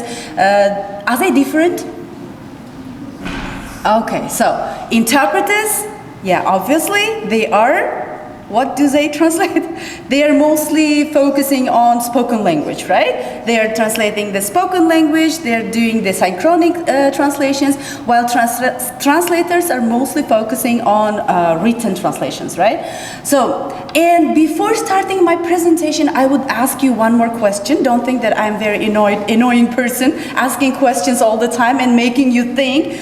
Can you imagine how many language interactions and how many languages right now are happening? So right now we are here, we are talking, but in the world there are more than 7,000 languages according to the statistics I have found worldwide. And that statistic happened because of the translators and interpreters. Because of the professionals of that sphere, more than 7,000 languages worldwide are being spoken. And in the beginning, in the plenary session, we talked a lot about cultural intersections, connectors, that translators are cultural connectors, bridges between two languages. And at the same time, education must evolve, and it should, if we want to, raise professional translators in Uzbekistan specifically, I think we have to change the methods of teaching interpreters and translators. Because I do remember myself having those subjects of specific translations. I had the subject of synchronic translation, I had the subject of written translation, and I did everything, and I got my bachelor, yes, as an honored student. And by the way, Dr. Azamat Akbarov was our supervisor, and he remembered me, can you imagine now? After 20 years. So you see, but I remember that we didn't have enough, enough methodology to get effective input. And that's why, first, when I was young, I always wanted to be interpreter. And I am from Samarkand, and I dreamed about walking in Samarkand Registan Square, you know, Guramir Mosque, and with the different types of delegations and talking with the tourists and translating them. However, as I didn't have enough, enough professionalism in this, I couldn't do that. And that's why I changed my profession into ESP and ESL teacher, but I do not regret. So here we can say that, yes, definitely there are some challenges in traditional training, as I mentioned above. And do you know that the students often graduate sometimes. Well, I cannot say after 2020, yes, as everyone was mentioning about the AI and technological sphere, we know that nowadays technology is not an option. Technology is the way, is the main part of teaching, is the main part of human being nowadays. And it appeared even more extensively after 2020 pandemic, as Dr. Ravin said that, yeah, sometimes, yeah, when we think about pandemic, yeah, it was very bad. Most of the people passed away, yes. However, from the other side, the whole world started, especially in Uzbekistan. Uzbekistan was not so much developed. I mean, I don't want to say that it was not developed at all. Yes, we had online tools and some EMIs, institutions could have their activities, actions with the technological, in the technological era. However, I was a teacher trainer in different schools in Samarkand, and I worked as a teacher trainer at Tashkent State University of Economics, and I taught ESP for economic sphere professionals. And there I had the students, learners, no, I will not say students because they were elder than me, approximately 50 years old, 45 years old. Oh my God, I'm old. I'm 40, I'm old. So you see, they couldn't use the technology. Sometimes when I asked them to share their screens to present or to do something, it was very challenging for them to do it. That's why after 2020, yes, technological era came and it became not an optional thing to use, but it became the core important thing for our lives, right?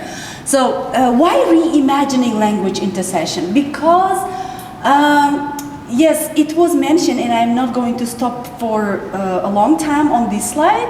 Yes, we know that word transfer, meaning mediation. Meaning mediation actually is a very important thing for the translators because as was mentioned above, even now, right now, approximately 30 minutes ago when we were taking photos here, and I said, yaxshi niyat yarim davlat. So it's something I wish to present as a keynote speaker here someday, but it should be translated not word by word. Because if we translate my saying word by word, it will be a little bit weird sentence.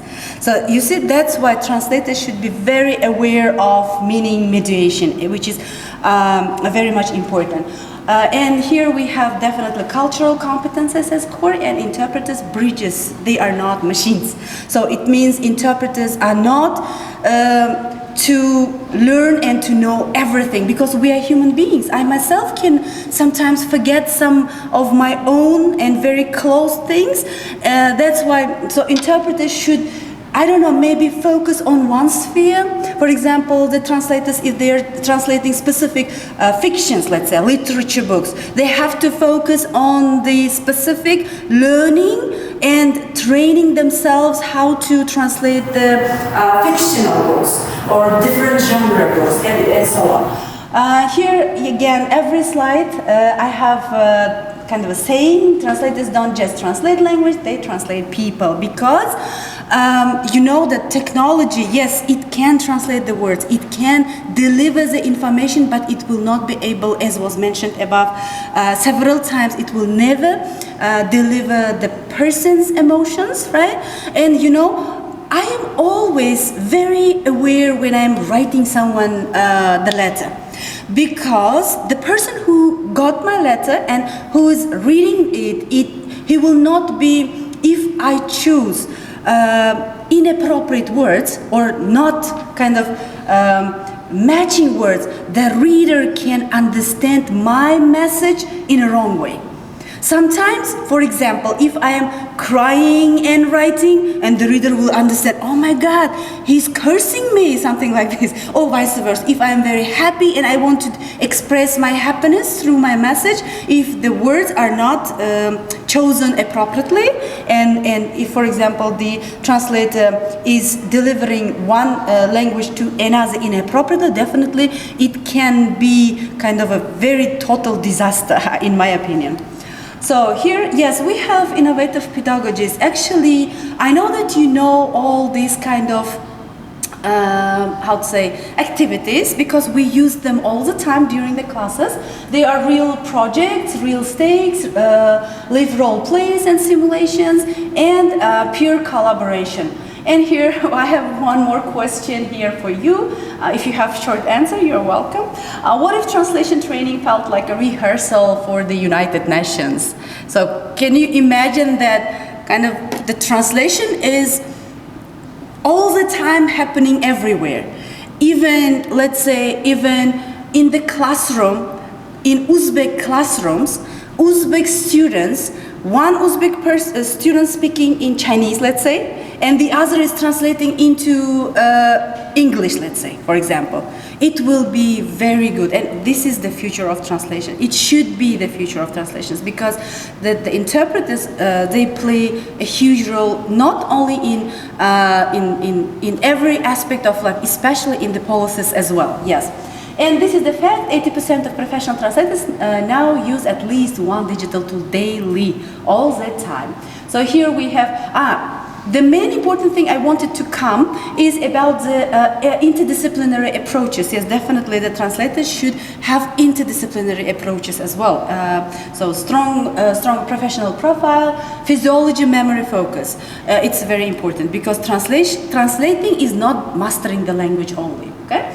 Competency development, AI may translate words, but only humans translate trust, because yes, we can see the words, but we cannot trust the AI.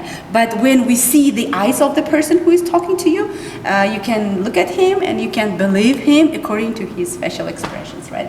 So good practice is blended learning. Yes, it was told, reflective practice and feedback, international collaboration. It's very much important. That's why I like this kind of conference types, where many people from different countries can collaborate. Imagine Uzbek students, this is the co-translating with peers from Japan on the same project. This is the future. So one Uzbek classroom where two Uzbek people, Uzbek students, they are translating each other from one foreign language to another foreign language, not native language. In the conclusion, I want to say, I want to encourage everyone not only teach words, but also teach worlds. And education must evolve, innovation, technology, adaptability, because without the technology, it will not be effective. Interpreters, bridges of the future. So this is the end of my presentation. Thank you very much. And this is my contact information, just in case if you want to collaborate, contact. Thank you very much for your attention. Yes, do you have any questions? Thank you so much. This is a very interesting presentation. Thank you. I have a small story to share. This is about a student who sends a mail to me on campus from Webster. So I'm so he sends a mail to me. He says, he writes very nicely, "Hey professor, can you please tell me when this class will be conducted and where it will be conducted?" But that day I was in a very bad mood. The way I read it is, "Hey professor, can you tell me?" Yeah. So it pisses me off. Exactly. You know, I get right up, and then I send a mail to him, "Look at campus." Yeah. The next day he comes and then he says, like, I know I committed a mistake. I should not have written that way. I know the code could have been procedural code. Exactly. It's bad. That's why I am not so much willing to write and collaborate in written messages. That's why it's better for me to call and talk in person. If you don't have any questions, thank you very much for your attention. I'm very happy to be here. Thank you. Thank you. So, hello one more time. Nice to see you. So many people in the auditorium. That gives me the motivation to speak again and again. I am Umida Haydarova from Tashkent State University of Law. I'm an associate professor, Foreign Language Department, and I'm first-ranking lawyer. That means that we are specialized in this very sphere. So today I'm going to talk about the machine translation in legal context, which is of high importance because this very topic sits at the crossroads of ethics, law and technology, as you mentioned. Since we are doomed to all this technology-based innovation, all this advancement, many lawyers, even non-lawyers, even paralegal people try to use machine translation. Like even they sometimes use ChatGPT as a translator, but we have another translating tools, usually DeepL or other means of translation. But the question, we face the question, how good or how far we can trust machine translation in legal context, because we nowadays face such kind of similar risks of lacks in translation. Let me begin with real life example where how translation shapes the law and society together.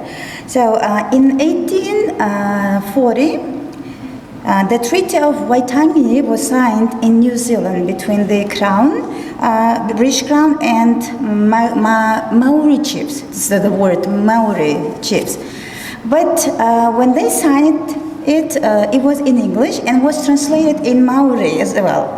But the translations differ significantly, which led to more than 180 years of different legal dispute because this it was really crucial because so many years of political and legal dispute about the governorship, because it was written in British version sovereignty, but in Maori it was written like a governorship only. Maori people understood this very treaty in their own way, but British government wanted to rule the whole country. You see, one word. It means that even one word in translation can cause different consequences.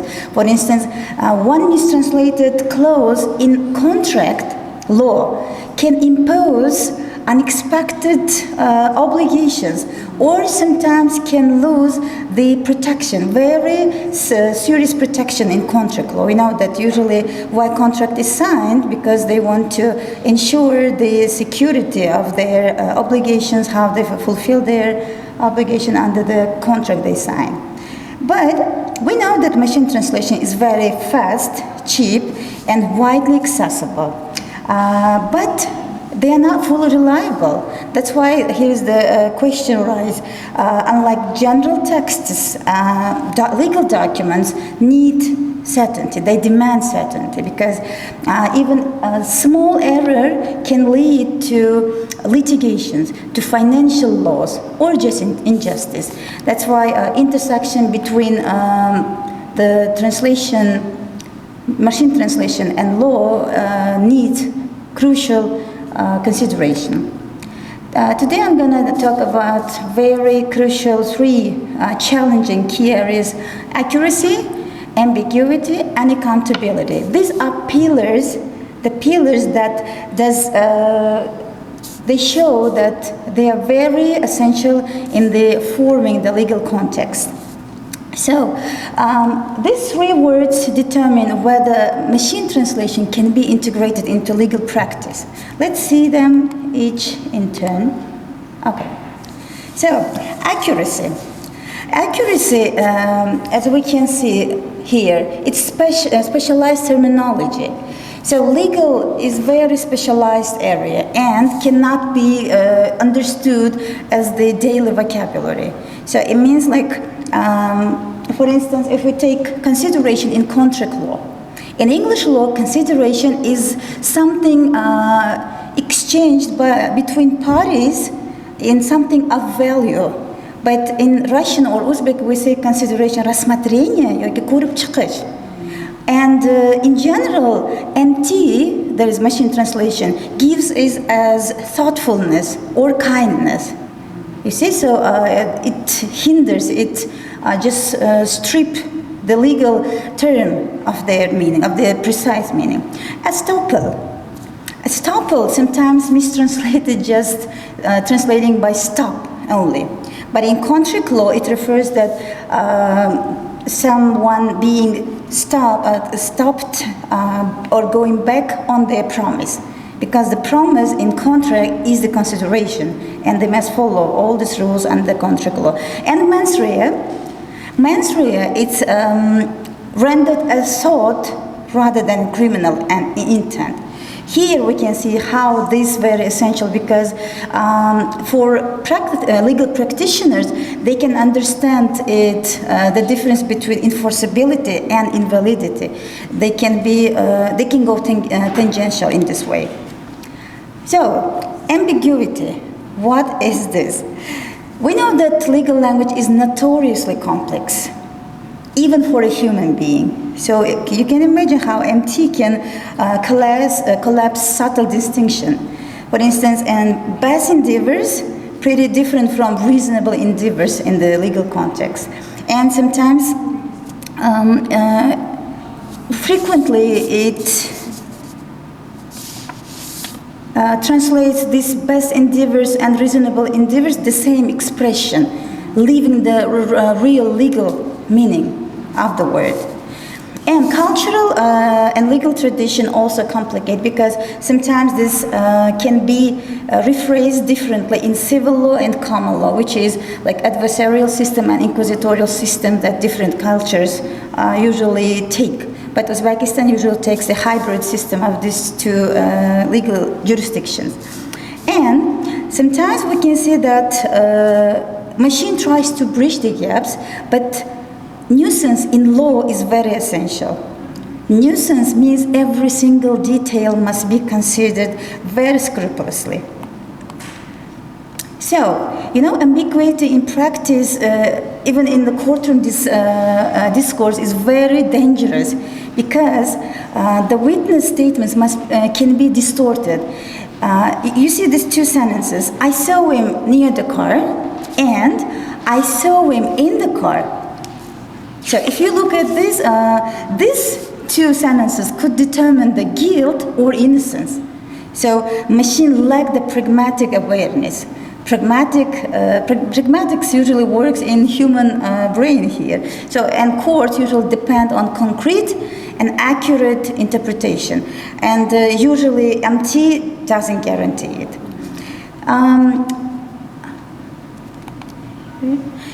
Next key pillar of this is accountability. Okay, MT is very vital, many people taking it, but here's, if we took at iPhones, we know that iPhones are based, they have iCloud. Many data are stored there. But here we can see that confidentiality of the material are under risk because they sometimes can translate the material or the evidence taken from court, and it means that this the confidentiality lacks here. But what if in the translation MT lacks? Here's the issue of liability. Who will be liable for that? Machine, or the program developer, or the lawyer who used it, or a client who used this lawyer's service, you see? That's why sometimes it's very difficult to determine which side is better to use. Because the serious data problems and professional confidentiality here is under the risk. And we know that in law, trust is everything. If there is no trust between the client and the lawyer, the case won't be won by the end of the legal proceeding. So, but even though, despite these risks, we can see that MT has its own advantages. We know that it offers real opportunities. Sometimes, like there is foreign legislation, they allow lawyers to take the real original text, compare with the given one, and then solve this in the framework of cross-border litigation and arbitration. But even though if a very highly qualified lawyer or translator will take this MT translation only as a draft, not a final product, because human reviewing always needed. So the question arises, there's a problem and we need the solution. How can we make MT safer for legal use? We are in the context of law, that's why I'm saying, how can we use it, make it so safer?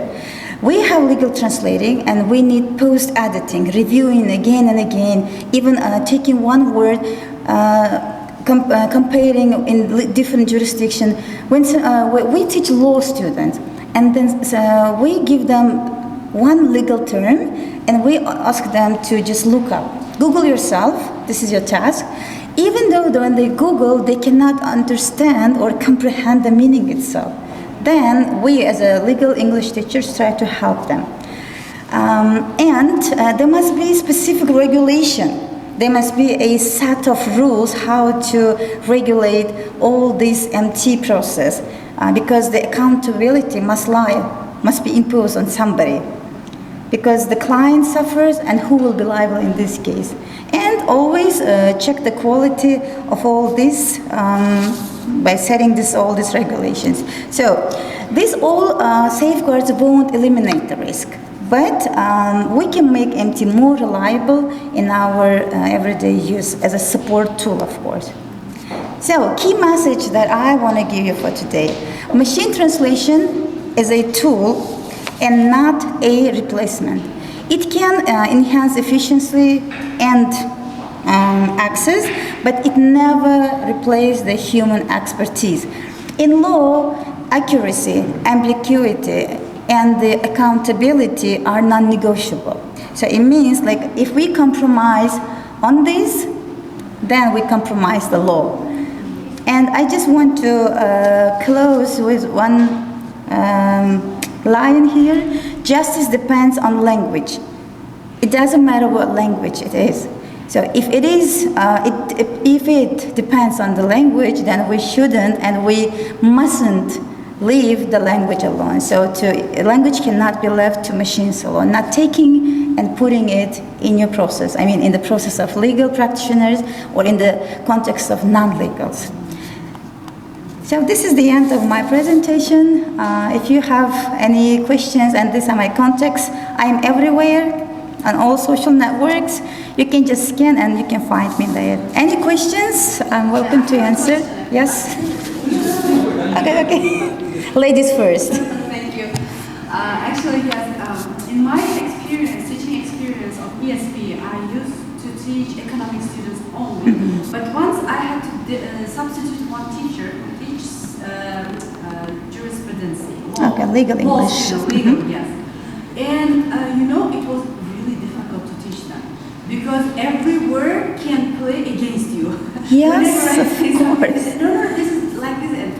And I wanted to, the question is, for example, when I was doing, I'm also the member of USTESP, where we work on ESP, and we created the corporate economics. And is there any corporate for the law students as well? I mean, how do you, so machine translation is something general, right? Or is this just for the law students, or how you can use the translation in the technological tool? Thanks for the question, because this question still has no final answer. Because there is legal corpora, but it's not like widely spread among the scholars who use legal English.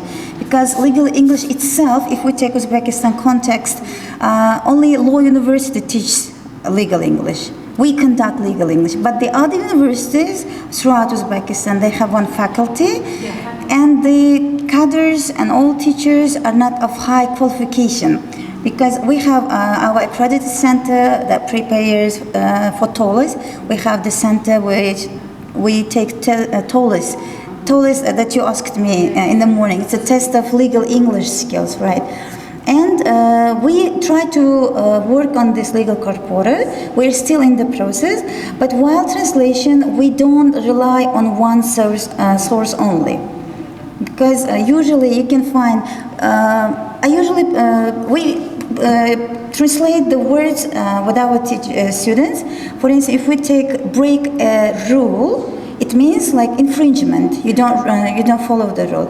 But we can't say break a contract. Break a contract, it's bad collocation. So it is like, formally we say breach a contract. We can say break. You see, while translating, we use different sources. But if you say break a contract on Google, you just type, you can find it. And then the students can think, okay, it is okay to say break a contract. It's bad collocation. I mean, the whole world express their opinions as they think it is true, but there should be strict legal corpus, strict like legal framework for such kind of legal terms and interpretation of the whole this stuff. Thank you very much. You're welcome. Yes, Professor? Thank you so much. First, a word of compliment to you. The way you talk clearly shows that you're a lawyer. Your words are pretty measured. They're chosen very nicely to set the context up. So congratulations, Anita. Incidentally, I'm also a lawyer. I was a practicing lawyer. Really? Lawyer and then a moving industry. I see. So in the last 15 years, we have been doing some management consulting, strategy and innovation consulting. We help companies set up companies and set up their, expand their businesses and all. So within that space, we have to do a lot of research, legal research, to try and find out if we want to enter into some country, what are the obligations for us, legal obligations for us. So we have our own databases, LexisNexis database in order to go and try and find out what the regulation as well as the wording related to regulations. And we have been doing a good job. And recently, about a few days back, one of my team members said, we don't want to sit and do all this LexisNexis database. Database, let us create an agent in AI. So let us create an agent will do all the stuff. So go ahead. So they went ahead, they created an agent for ChatGPT agent. We have a professional version of ChatGPT. So usually. This agent. Now this agent goes and we wanted to come to Kyrgyzstan, spend $4 million on acquiring a hospital, a dead hospital, and this is a agent. Okay, and run a business. So this had private equity financial from the UAE and India, all of us. So these guys said, we understood. They created the agent and then they made the agent run through all the regulations, Kyrgyz regulations. And then they said, fantastic, we can start this business. Yeah, and then everything was fine. Everything was fine. When we went to register the business, the first hammer fell on the gavel fell on the table. They said, you can't do this. Have you read it properly? They said, read it properly. This was in Kyrgyz. No, that is where exactly your machine translation comes in. The language was Kyrgyz. These guys have gone and hunted for it in Kyrgyz, but they used a translator to translate in English. All the context got lost. What was not supposed to happen got translated.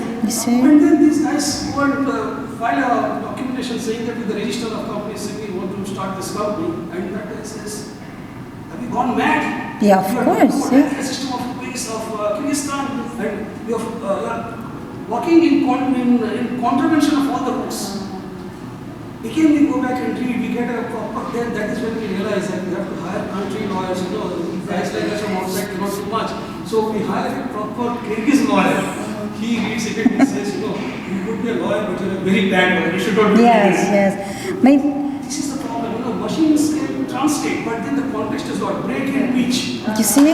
Huge difference. It is. It has difference. You mentioned about consideration.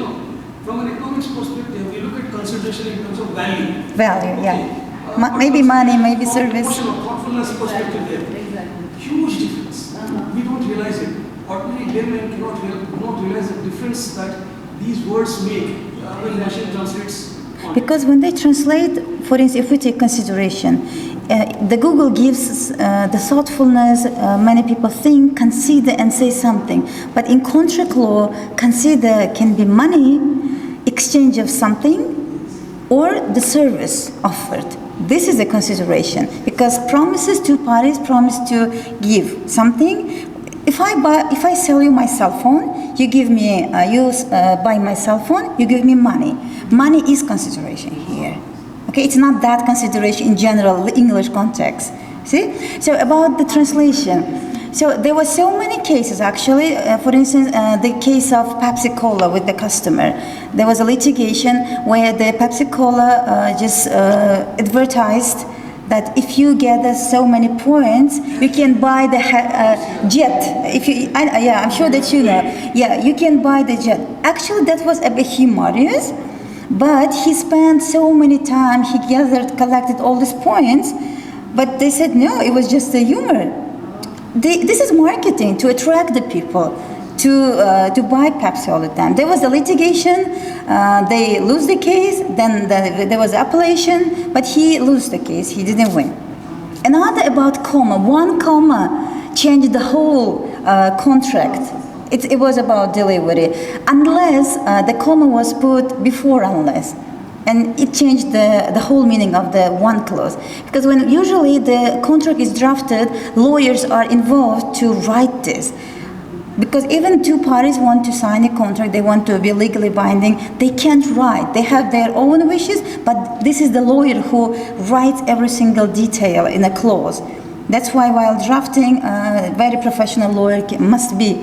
And with translation, in Uzbekistan context, we can know that many lawyers are of high qualification, they can be very brilliant in legal proceedings, but in the intercultural context, they may lack because they don't have enough experience.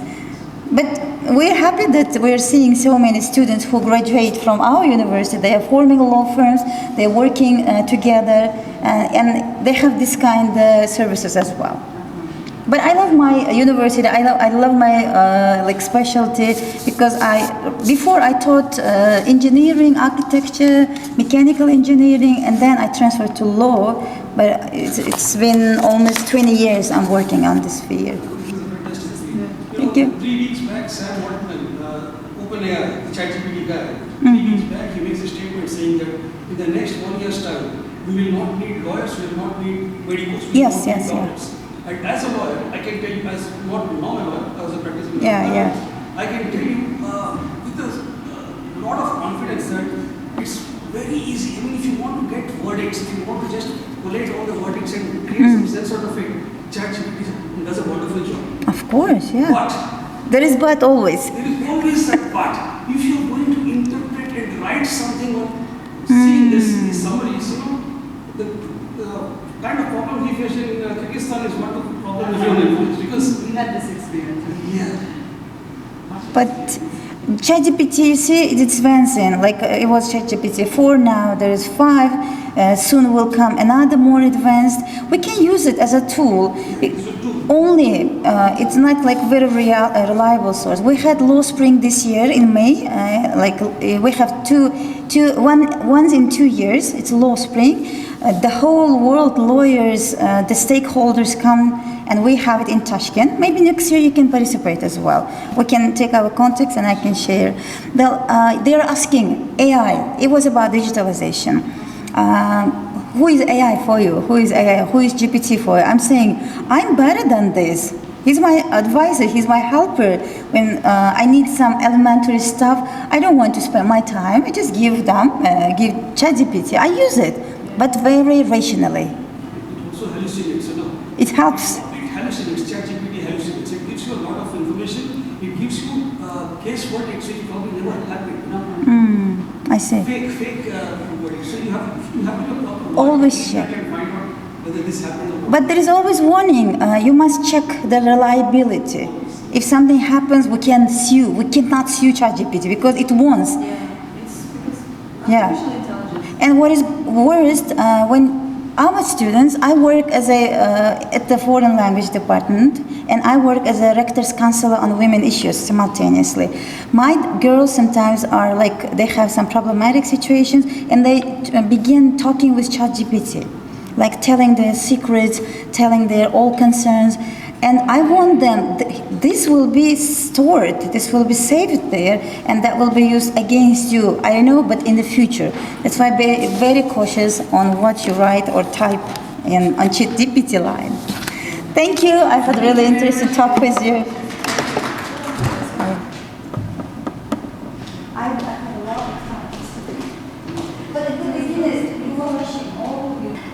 Good afternoon, everyone. My full name is Kamila Kamalidina Nasaifieva, and I work at Webster University in Tashkent. And also, I am a PhD student in Tashkent State Uzbek Language and Literature. So today, I will talk about how proverbs that include plant names help us understand culture and why they can be difficult to translate between Uzbek and English. So I am new in this field.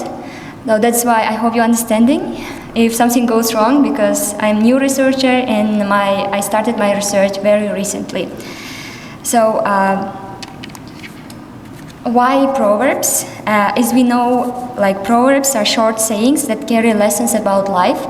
And I've always been interested in learning languages in terms of culture and proverbs. So they are easy to remember and they guide behavior. When a proverb mentions a plant, that plant is usually more than just a word. Why phytonymic proverbs? So it often represents something important in people's daily life, history or traditions. I call these phytonymic proverbs because they contain plant names. These proverbs matter because they transmit culture values in a vivid, memorable way. So in my study, I collected small set of proverbs in English and Uzbek that include plant names. And I looked at what lessons they teach, what image they use, and how people use them in real life. I focused on 4 common themes that appear in both languages. The first one is labor and reward, second virtue wise, beauty, danger, and last one is inheritance and lineage. So in my case study, they have usually cross-cultural parallels, and that hard work brings results and wrong actions bring consequences. In English, people say, you reap what you sow. In Uzbek, we have the same proverb, nama eksen shuna orasan. These 2 proverbs match very well. If I'm translating, I can replace one with the other, and the meaning stays the same. The audience also understands the same lessons about responsibility. So, however, problems may appear. It's not working.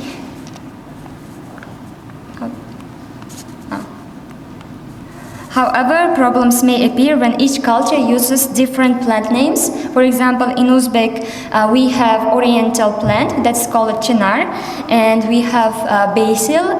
It's in Uzbek called rayhan, and melon and pahta. They are common in our language, and they represent our stories and also daily life and also history.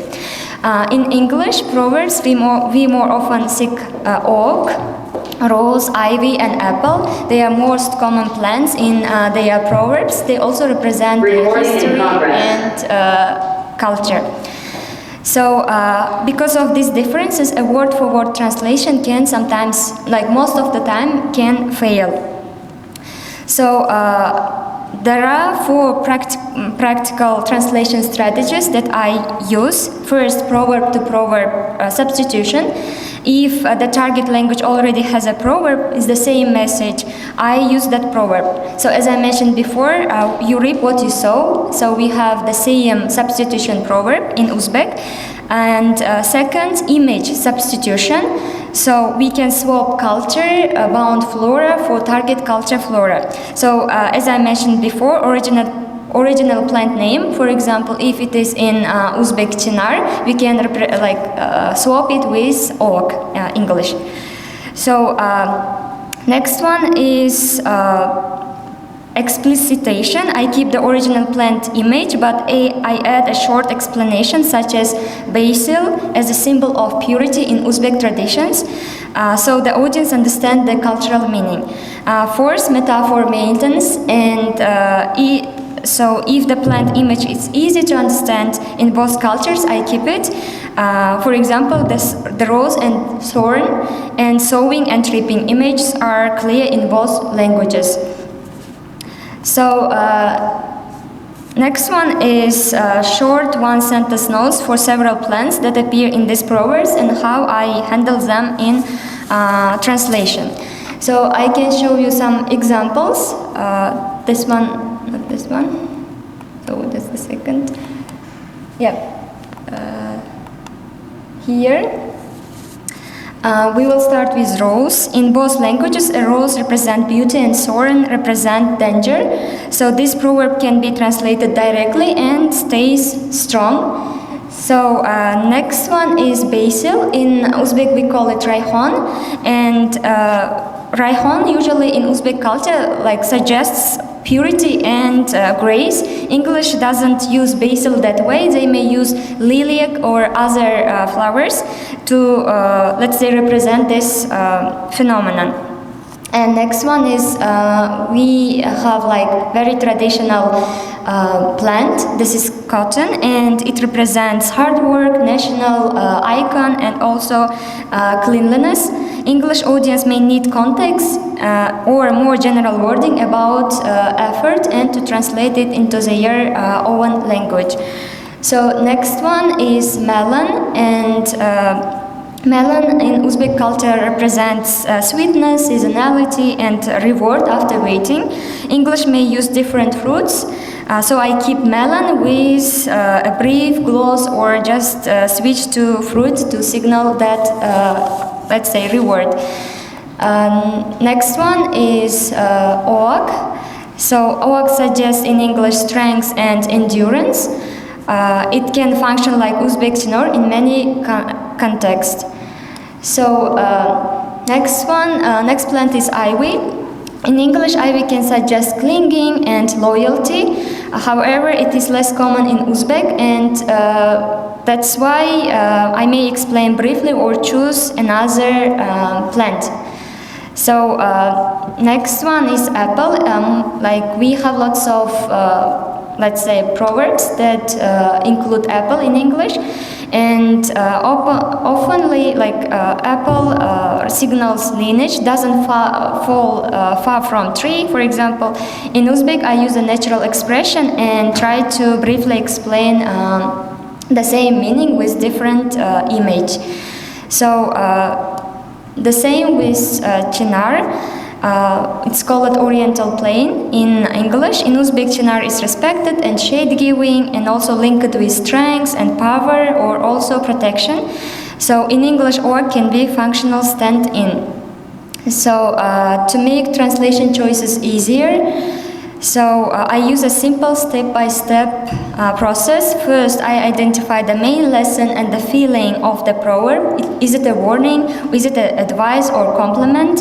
And second, I check whether the target language has a proverb that does the same job. And third, if there is no matching proverb, I can decide whether to change the plant image with the substitution plant in that culture. Finally, I test result by asking, would a native speaker feel the same effect? If yes, the translation can work. To summarize, proverbs with plants are powerful because they are, let's say, familiar images, and Uzbek and English share many lessons, and we have the same proverbs as English have, and sometimes they use different plants to express lessons. However, the meaning stays the same.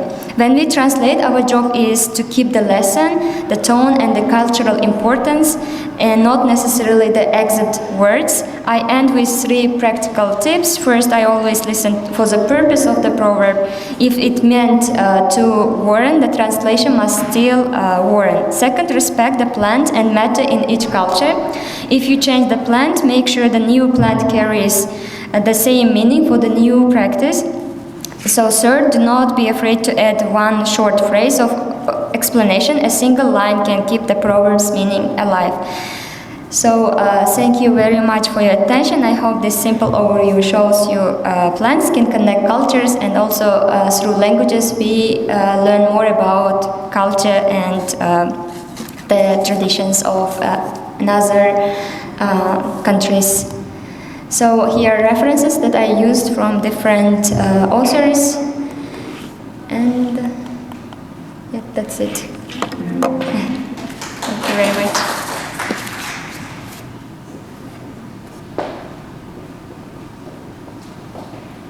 Okay. Sure. Finally, I can hear you well. Thank you so much. Yeah. Sorry. Thank you.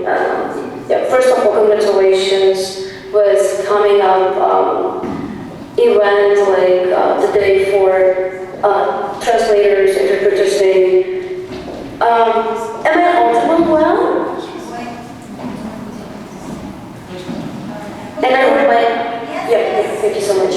In general, I'm from Western University in Tashkent. My name is Analytical. My topic is multilingualism, identity, and peace building. It's like more about the role of translators and interpreters in Central Asia.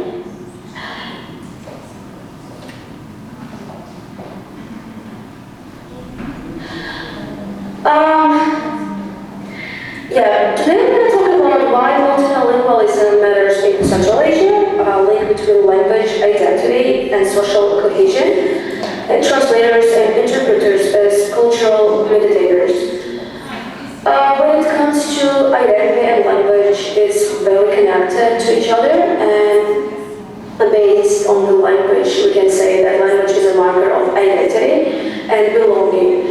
And in general, I just wanted to bring the case with my own kids. When kids speak in different languages, it's a bit hard for them to know what is their identity and how they feel, who are they. And also, translators, they kind of like both preserve and reshape cultural identity, especially when they are in charge of translating from one language to another one. For instance, it might be like English Uzbek, Russian Uzbek translations in education, which can reflect both continuity and change. I believe that translators as agents of the change in today's world. If we look at the Cronin's research work, he says that translators are invisible diplomats. They are not always visible when it is usually the text that they translate. And that's why it's considered that they are like invisible diplomats. And also here are some ethical dilemmas. It's not always translators may not bring the context and the content to its own meaning, I would say, or it's not so easy to keep the content and context at the same time. And Dr. Driver believes that here is the aspect of gender here. And when I looked at her research work, she's actually, Rana Turayeva is from Uzbekistan, based in Germany currently, who works on gender migration in Central Asian context. And she believes that women interpreters often engage in community level peace work. They really find well their places when they are interpreters in any sphere, like in terms of translating from one context to another one, or they may work as consultants. And also, it's believed that with language comes identity. In general, English opens many doors to global cooperation.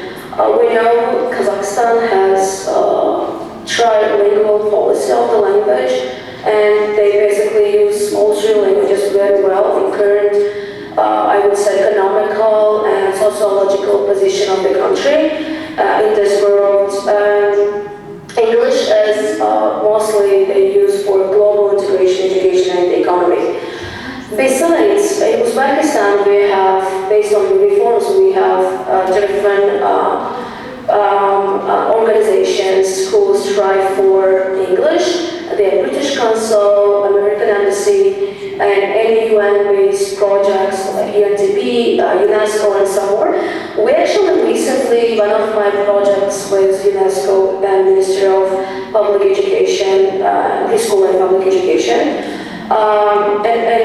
What we did was a social emotional learning course that we adapted from English into Uzbek language. And I believe that there are some more projects and programs in Pakistan who strive for not only English at the same time, Uzbek language too.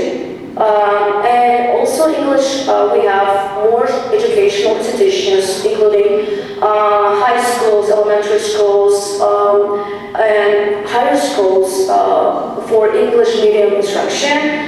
And also English medium instruction enables students to access global research, accreditation, and collaborative projects. Besides multilingualism or multilingual institution, often operate in English. Like basically in Central Asia now, I apply for different projects and I see many people in Central Asia, I have many friends. Usually when we meet in some years ago, we only spoke in Russian language. But currently when we meet, we speak in English, or at the same time I can speak Uzbek. My friend from Kazakhstan can speak in Kazakh, and another friend from Tajikistan, Tajik. My first language is Persian. I mean, we do understand each other very well. I mean, even though in Central Asia we have the dominance of Russian language, we still do feel it. However, in this last 2-3 years, I would say more than 2, we started to say like, why being Uzbek, why I don't speak in Uzbek, or why being Kazakh, why I don't speak Kazakh, you know, because language really helps to shape national identity. And I just wanted to bring one of my kids' case. A couple of years ago, he started to go to Pechimuchka, and definitely it is in Russian language. He started to write and read in Russian, and he started to identify himself. Like when we asked him, he said like, "Who are you? What is your nationality?" Anybody else, if they asked him, he always answered. His own answer was always like, "I'm Russian." I'm like, "Кто ты по нации?" He's like, "Я русский," and we started to say, "Sorry, babe, you're not Russian, you're Uzbek," and he's like, "No, you guys are Uzbeks, but I'm Russian," you know. And after that, I really started to realize that how language helps you identify yourself as a person and identify nationality of the person. And then we started to give him to Uzbek-speaking school, you know, and we really wanted him to feel that he is Uzbek and being proud of being Uzbek and Uzbekistani, and it's like how it is so crucial. And I just, and here are like even though we really strive hard, I mean, last year when I had a speech in Astana at Azerbaijan University, and the medium language of the conference was English. However, one of the researchers just said like, I am in Kazakhstan and I want to speak in Kazakh language, and also like it gave me the proud and really could we do that, you know, like it's like I do believe that Central Asia now started to think more about the language and identity and who they are and how they feel about it. And in this term, I would say interpreters and translators also matter a lot. And also, if we come to the challenges, and there are like so many challenges when the interpreters and translators translate from one language into another one. It doesn't matter if it's Russian, it's English, and how people in Central Asia feel about it. The first is political sensitivity of Russian and national language, as I already mentioned, and the Bayev really strive hard to explain it. And he started to strive about talking about nationality and how language helps to identify the people. And also, even though Russian, I still feel that in Uzbekistan and Kazakhstan, but it's less in Uzbekistan. I didn't do research on this, but it seems to me like this in Kazakhstan and Kyrgyzstan, they have still Russian language prestige, and they believe that when you know Russian language, and it's like you are like above. It was like a couple of years ago, I mean, but now I started to feel that we all, like Uzbek people, Kazakh, Kyrgyz, Tajik, and everybody now in Central Asia, Turkmen, all 5 countries, people, at least like maybe millennials, like, you know, we started to like feel that our language is prestige, you know. However, there is growing prestige of English, and also it may marginalize local minority languages. For instance, in Bukhara and Samarkand, people do, I mean, the city part, people do speak in Persian. It's Tajik, but I call it Persian based on when English started to be like Central Asian, I would say like affect much in Central Asia, and people start to speak less Persian, for instance, in Bukhara and Samarkand, or we can say in Kyrgyzstan, Oshpart speaks Uzbek, which is very close to our Uzbek language. And besides, we still, Central Asia, I would say, lack of trained interpreters in English. And plus national language combinations, like people in Central Asia, more of them know English and Russian, but not their languages much when it comes to the trained interpreters. I would say professional ones. And the risk is always linguistic inequality between global English and regional languages based on the UNESCO 2019. And what we can do for future, first is recognition of English competence as crucial for interpreters. We want or we don't want English is everywhere. It doesn't matter where we are in any part of the world. And also it's proven that 75% of the English speakers are they are non-native speakers. And also, for future directions, expand English as a medium education while supporting local languages like Uzbek, Kazakh, Kyrgyz, Turkmen, and Tajik, and promote balanced multilingualism. I don't mean that we shouldn't speak Russian. I believe that it doesn't matter how many languages the person speaks. It's anyway, like it's really great because with the language comes culture, and they start to explore the world more. And definitely we should promote the balance between the languages like Russian, English, and national languages, and also they should complement each other, I would say.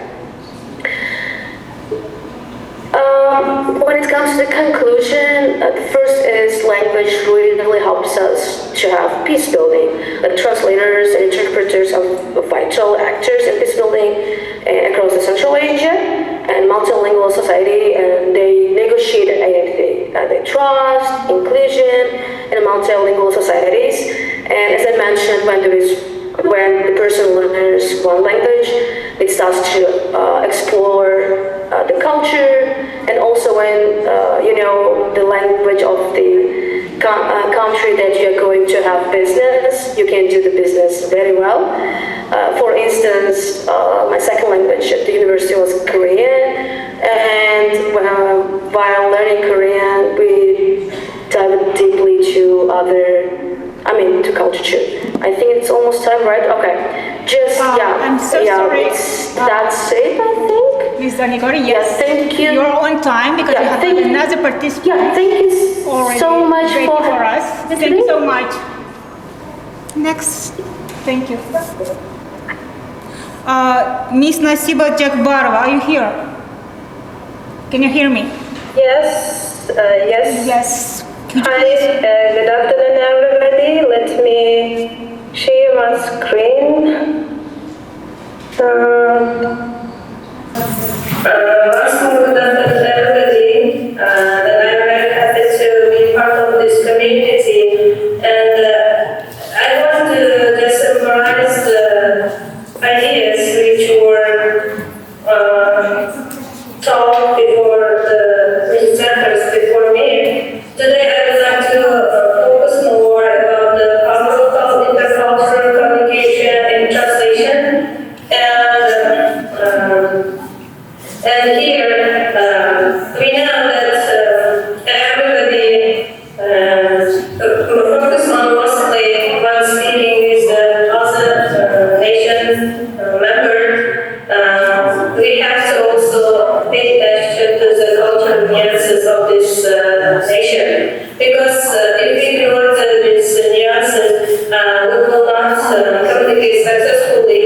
And as an educator and researcher in intercultural communication, today I witnessed different mistranslation and misunderstandings between two nations.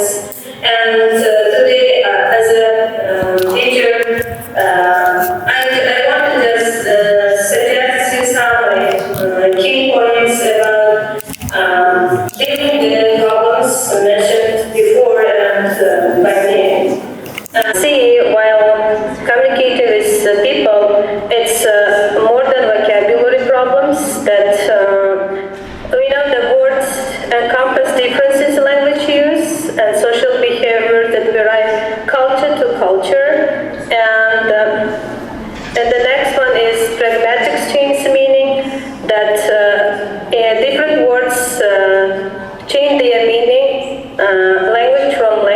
example, if we say yes, it may simply indicate the person has heard you rather than agreeing with you.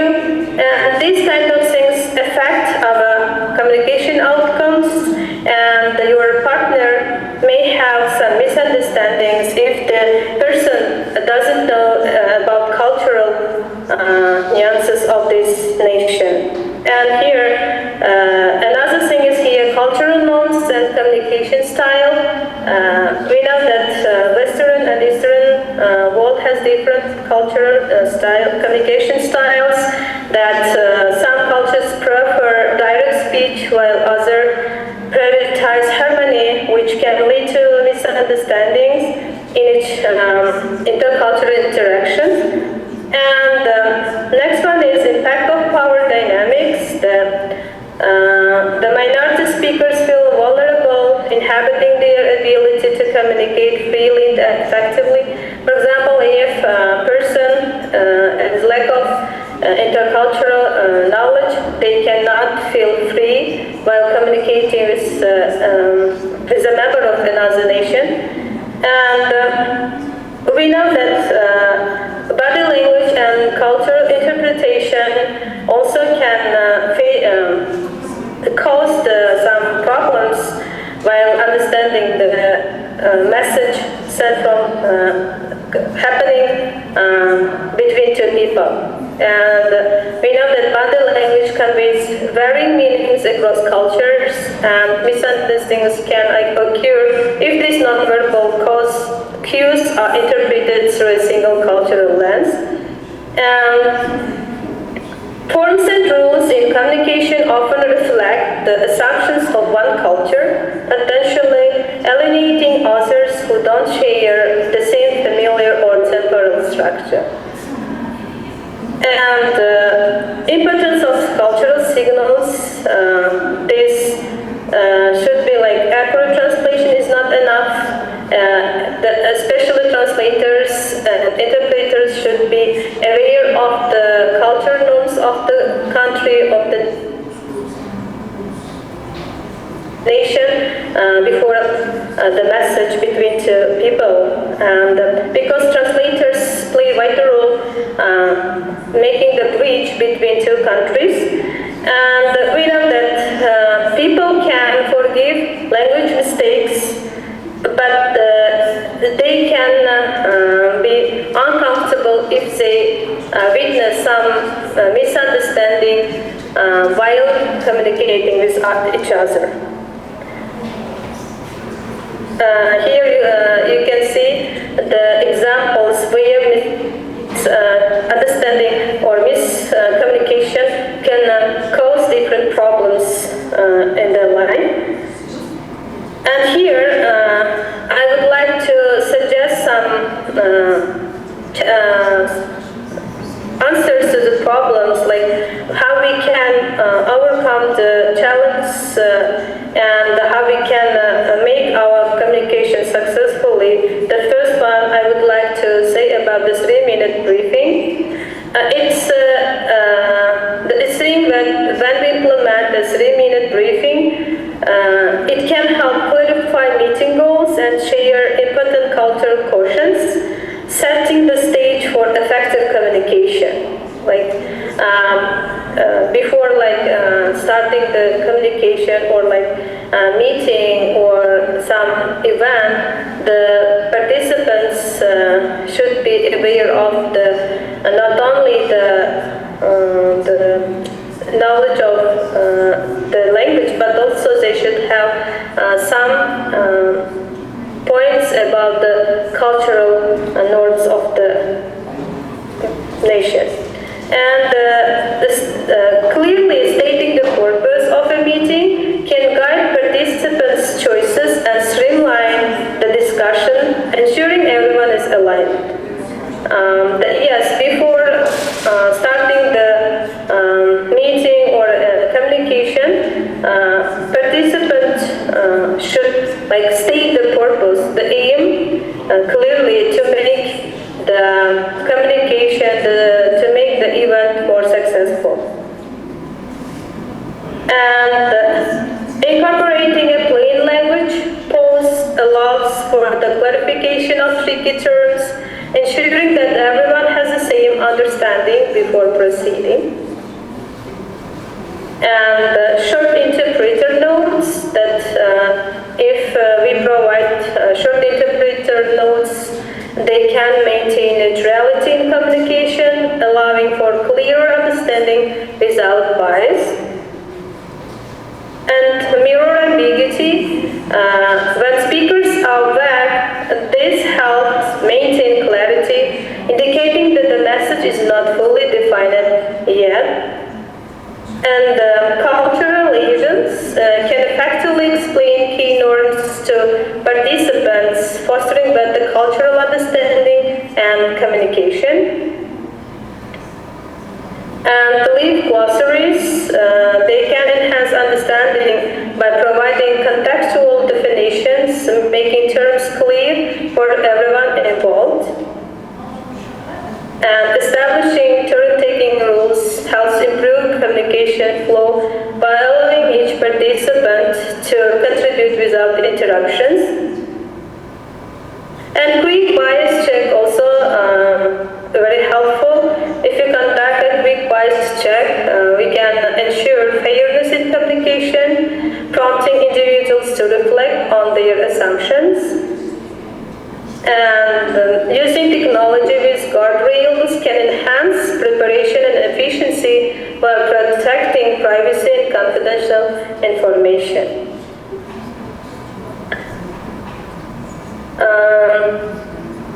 To enhance effective communication, as educators, we should have like organized system where we should prepare future translators, interpreters, not only with the knowledge of the language, but also they should be taught some cultural norms of the nation.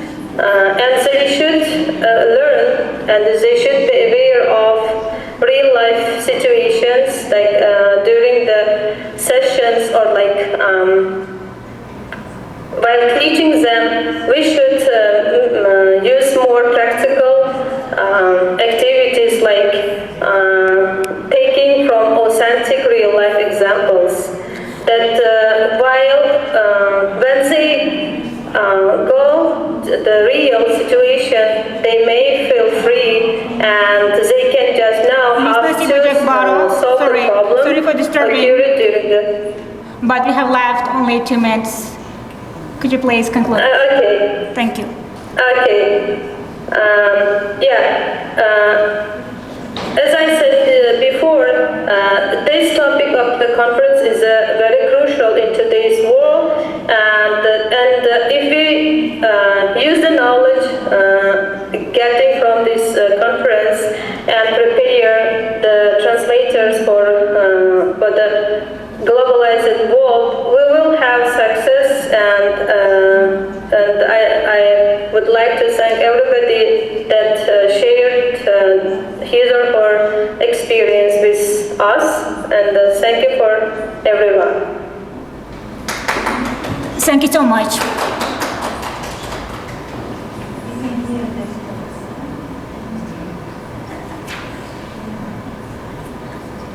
All right, dear colleagues, we are on time now. Mr. Tohir Ahmedjanov, the floor is yours. You may start. So, good afternoon, dear distinguished colleagues and attendees. Thank you for joining me at this international conference. My name is Tohir Ahmedjanov. I am from Enere Group, holding company in Tashkent. Today I'm excited to present my research titled Bridging the Linguistic and Technical Gap, a framework for AI-assisted Moodle user interface localization into Uzbek. This work explores how AI can help overcome challenges in adapting Moodle for Uzbek speakers. So briefly about myself. So that the connection between my chosen topic and works which I'm going to inform you today, it's directly connected with my first major. My first major is National at the National University of Uzbekistan, named after Mirza Ulug'bek as a translator referent, and in Uzbekistan State World Language University, Linguistics, English language. And as a second major, I graduated Tashkent Information Technology University. I just missed the old. And I had participated in different projects. First project, it was dedicated to implement distance learning, e-learning courses for public sector, especially for schools here. Asian Development Bank invested with the Minister of Public Education, and I worked as a local consultant. And in higher education institution, we had one project, Erasmus Plus project, for creating online MA courses here for World Language University students. And the last one, I think some of you know, Rich Council project, online courses for English language teachers. With Said Ergasheva, we had a very huge project here for English teachers. And I just supported them as a LMS Moodle administrator. When I had the one project, as I mentioned here, first project for schools, I had experience translating the interface of the platform, distance learning platform, which is called Moodle, which is widely used in Uzbekistan as well. And I started as a translator. But nowadays, I was assigned almost 1 or 2 weeks ago, I was assigned as a Uzbek language maintainer in a community of the learning platform. So, and this time I'm not alone. I have a team. In my workplace, we arranged, we are going to make one project which we involved volunteer translators from different institutions, from World Languages University, from Translator Department. We have we have from colleges who have IELTS band certificates, and so even this translator Güzel Narmatova, she is my course mate in MA course in World Language University. It was very excited. I was excited, as well as I see my colleague from university. So to give you an overview, my presentation is structured as follows. We'll start with the introduction and the key problems in Moodle localization for Uzbek language. Then I'll cover the literature review on Moodle ecosystem, machine learning translation, and Uzbek linguistics. Yeah? Next, the methodology behind our proposed AI-assisted framework. We'll discuss the results, including some examples, and wrap up with the conclusions. And Moodle is a modular object-oriented dynamic learning environment where you can create the e-learning courses, not only e-learning courses but the blended learning courses, which can be conducted and delivered offline and online. And as I mentioned, this platform is widely used. Of course, some challenges we had. I remember when I worked in World Language University, there were about 29 departments, and we had special training for using this platform. We have some challenges. So important accessibility for native Uzbek speakers is a key adoption. So there are many languages already translated 100%, but from Asia, if I'm not mistaken, still we have untranslated strings, translated interface package. Challenge: linguistic and technical barriers in user interface localization from English to Uzbek. And proposed solution, so we have a hybrid AI human approach for high quality translations, and the goal streamline workflow with the Moodle expert, special ChatGPT model AI for better user experience, especially for translators, in order to ease their work.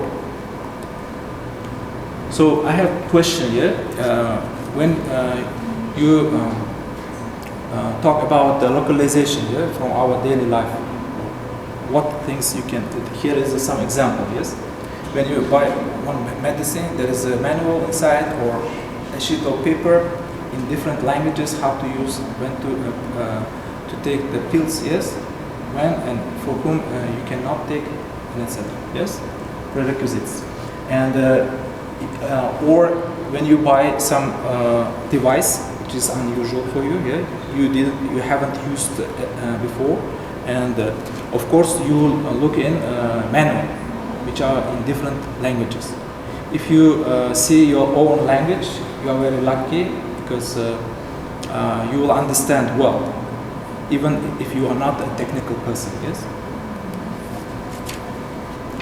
So benefits of localization: increased appeal, improved user experience, as I mentioned here, competitive advantage, legal compliance, legal compliance. It helps comply with the local laws, regulations, and standards in different regions.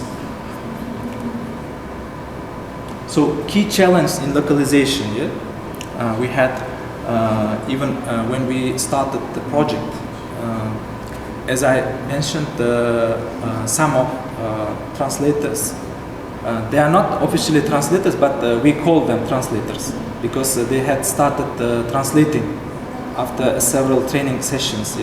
We had the special introduction sessions beforehand, before starting the voluntary just period.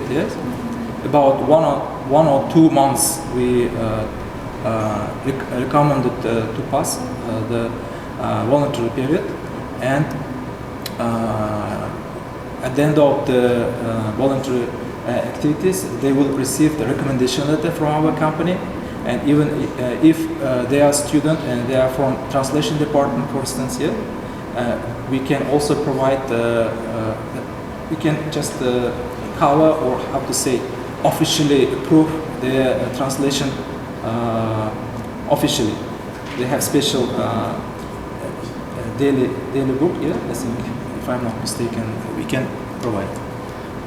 Due to the linguistic difference, as you know, Uzbek language is an agglutinative language. But English is analytic. So technical obstacles we had: managing placeholders, people who know coding, they know well what I mean. So by word placeholders, HTML tags, attributes, and we have a special platform for translating the language package nowadays. When I started translating the interface of the platform, we hadn't such technology. But today, not only special platform, but also AI ChatGPT just features special developed for translating the strings. Prepared and developed and provided nowadays. As you know, AI is a game changer, big game changer. Not only in education but in other spheres. We widely use. So impact: increased cognitive load, reduced acceptance in education. So literature review. So I would like you to read. I hope the proceedings will be provided for this conference, and you will read more. But the decentralized model, as I mentioned about the AMOS, AMOS is an automated manipulation of strings, community-driven.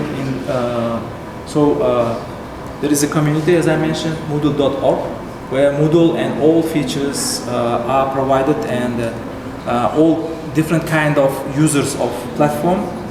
They have networking between colleagues. So limitations for low resource language. As I mentioned, for Uzbek, there is a lack of some resources. But for other languages, yes, it's enough. Therefore, most of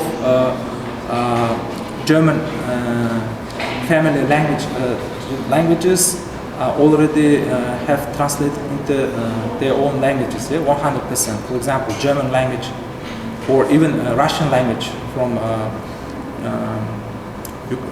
Slovene language family. So consequences, fragmented interface, higher cognitive load for users. It's difficult for, as we noted during different online courses, people who study in Uzbek, there are some challenges in terms of understanding some terms or words or even texts, when they navigate within their e-learning courses. So translation workflow goes online. There is a special developed, as I mentioned, Amos. Amos, there was one philosopher and educator in Czech country, and they called for his name, Amos. Stands for automated manipulation of strings as a central repository of Moodle strings and their history. It tracks the addition of English strings into Moodle code, gathers translation, handles common translation tasks, generates language packages to be deployed on Moodle for administrators to use that language translated package for their own platforms. And there is a flow. Amos user translates strings, or they can upload the file as I did many years ago, yes, manually, just translation of the package and then uploading those files which he translated or she translated. And there is one team, very small team, which I mentioned about the maintainers here. There are 2 maintainers nowadays, including me nowadays, to check translation and from point of technical part, So some codes inside the translated codes we check so that in future there is no problem with the interface, just loading pages, for example, correctly, properly. So the evolution of machine translation, why I am patient technology. I had diploma work for MA, how to teach technical terms using translator applications, Windows applications. Like we had Major Goody, Prompt, and other translators. But nowadays Google and even Yandex is improved. Yes, Alisa already available in Uzbek language. Yes. It opens so many doors for all kind of people, in different spheres. So let's talk about linguistics of Uzbek language. What challenges we have nowadays, our volunteer translators. So Turkish languages, as I mentioned, structure. Agglutinative, it means suffixes added to the roots of the grammar, case, number, tense, and possession. Yes. Here, for example, kitab, books, kitoblar. Kitoblar, lar is a plural suffix in Uzbek. Kitoblara, my books. So preposition is used, yes, and plural form of the noun is used, is added, suffix is added. So, but in one word. So kitoblaram dan. So one more just words or suffixes are added and a new meaning from my books, for example. So challenge generic AI struggles with morpheme applications, as we noted here during the research. We have special Telegram group where we usually write some challenge in translation process, and some volunteers just pointed out that there is a generic struggles, AI struggles with morphemes. Yes. So benefits: scalable, consistent, linguistically precise, and replicable for other low resource augmentative languages. Step by step, day by day, the database of the ChatGPT, especially for, it's called Moodle Expert, and fine-tuned GPT for version 4, and integration into Moodle localization workflow.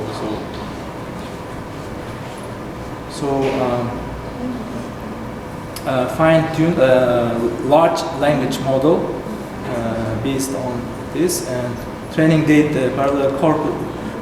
Some colleagues from previous speech today mentioned about the corpora, yes, corpora. You know corpora linguistics. So words you can learn more, yeah, easily in different contexts, yeah. For example, if you search for one word, so lots of rich corpora, American English corpora, and other things. Yeah? We had students and some volunteers who even did research on this.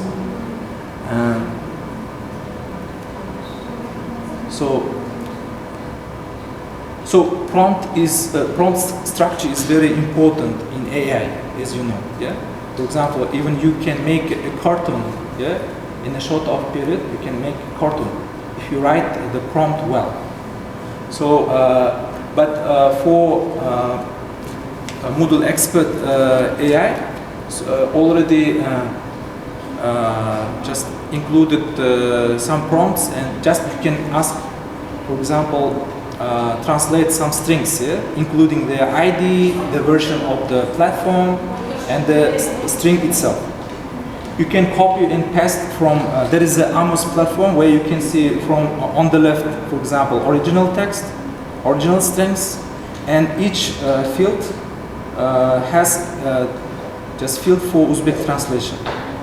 So you can copy the English version, yeah, fully copy and paste to the AI, and then it can very correctly just keeping coding rules, coding special symbols, provide very best quality just translation. But sometimes, of course, we ask the volunteers to look through in terms of semantics, yes, words, lexics, I mean, and terms.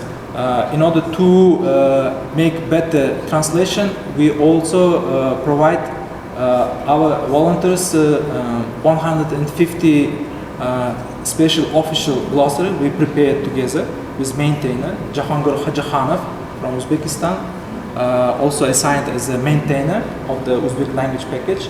Together with him, we created in 3 languages: English, Russian, Uzbek, with definitions. So, in what context, what term does mean? Yeah, what does it mean? And it helped, and we did it in Google Sheet, and we shared the link, and they are using nowadays. So some examples here. The user has completed this task. For example, in English here, the following to get the correct tense and correct case here.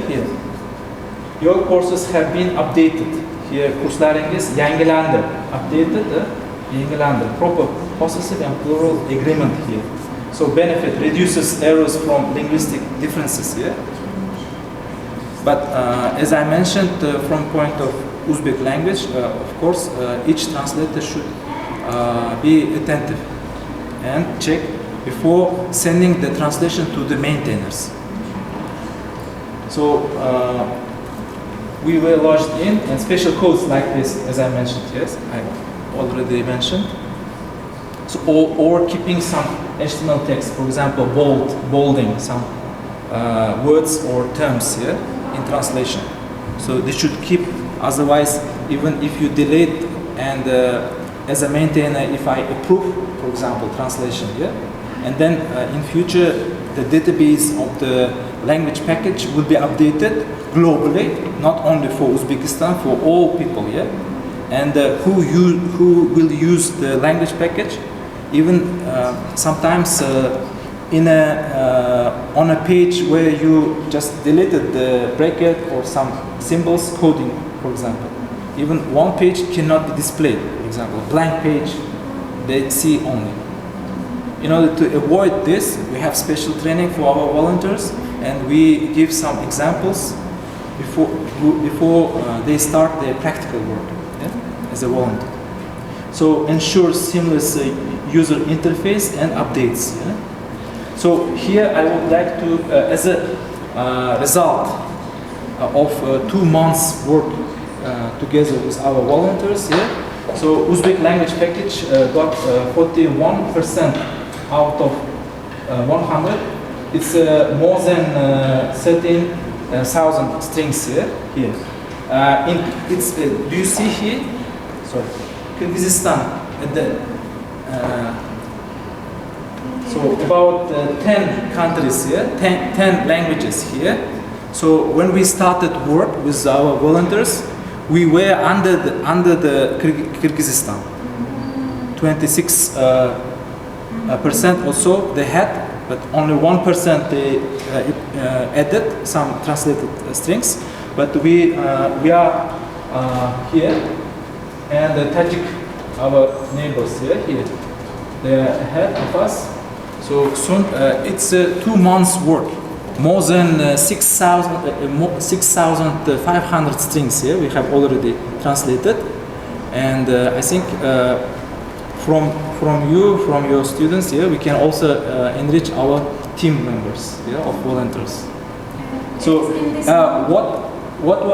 Sorry. I mean, all of these tools is inserted in this one. Yes, and they are also a member of language package translating MS platform. What is motivation for each volunteer was? So you see I highlighted some of names here. Out of 10 translators from this page it's a credit page. This is Jahangir Hajikhanov, maintainer, and me, and as a translator me also included here earlier. It was very difficult. 2 years I translated and became translator. But just imagine, within 2 months, or 1.5 months, our volunteers are becoming the contributor and translator of Moodle community. There is besides the recommendation letter or just covering the practical part of the study, so they are interested in this because it's a globally seen, and there is a special link they can add to their CVs. Yes. So as a concluding my speech, framework solves linguistics errors, incompleteness, technical barriers. Empowerment, AI automates drafts, humans ensure quality and nuance. Border impact improves Moodle in Uzbekistan, blueprint for other languages. Future potential for full implementation and testing. So I used some literature, and in my written paper, I think you will read about the approaches and methods, and from a point of view here in terms of machine learning and expertise of human during the process of translation. So at the end of the page, so contact us, join us. You can scan. There is a scan for Google form where you can fill out. You can share this. My presentation I will left here, and so you can copy, and even you can scan, or you can take a photo and share with your students here. They can also become translators. And at the end, I would like to retell you one anecdote here. There was a title in one newspaper, where the translators, students translated in different way. And teacher is announcing one mistake of his student. So, but first of all, he asked question. So it was, let me say in Uzbek first. Kema halokatga uchradi va bitta tarjimon. Where is the mistake of the translator? So the ship crashed, tank here, and about 90 people died, and one translation. And one translation. They didn't consider the translator as a human being, yes? So it's a joke. So thank you for your attention.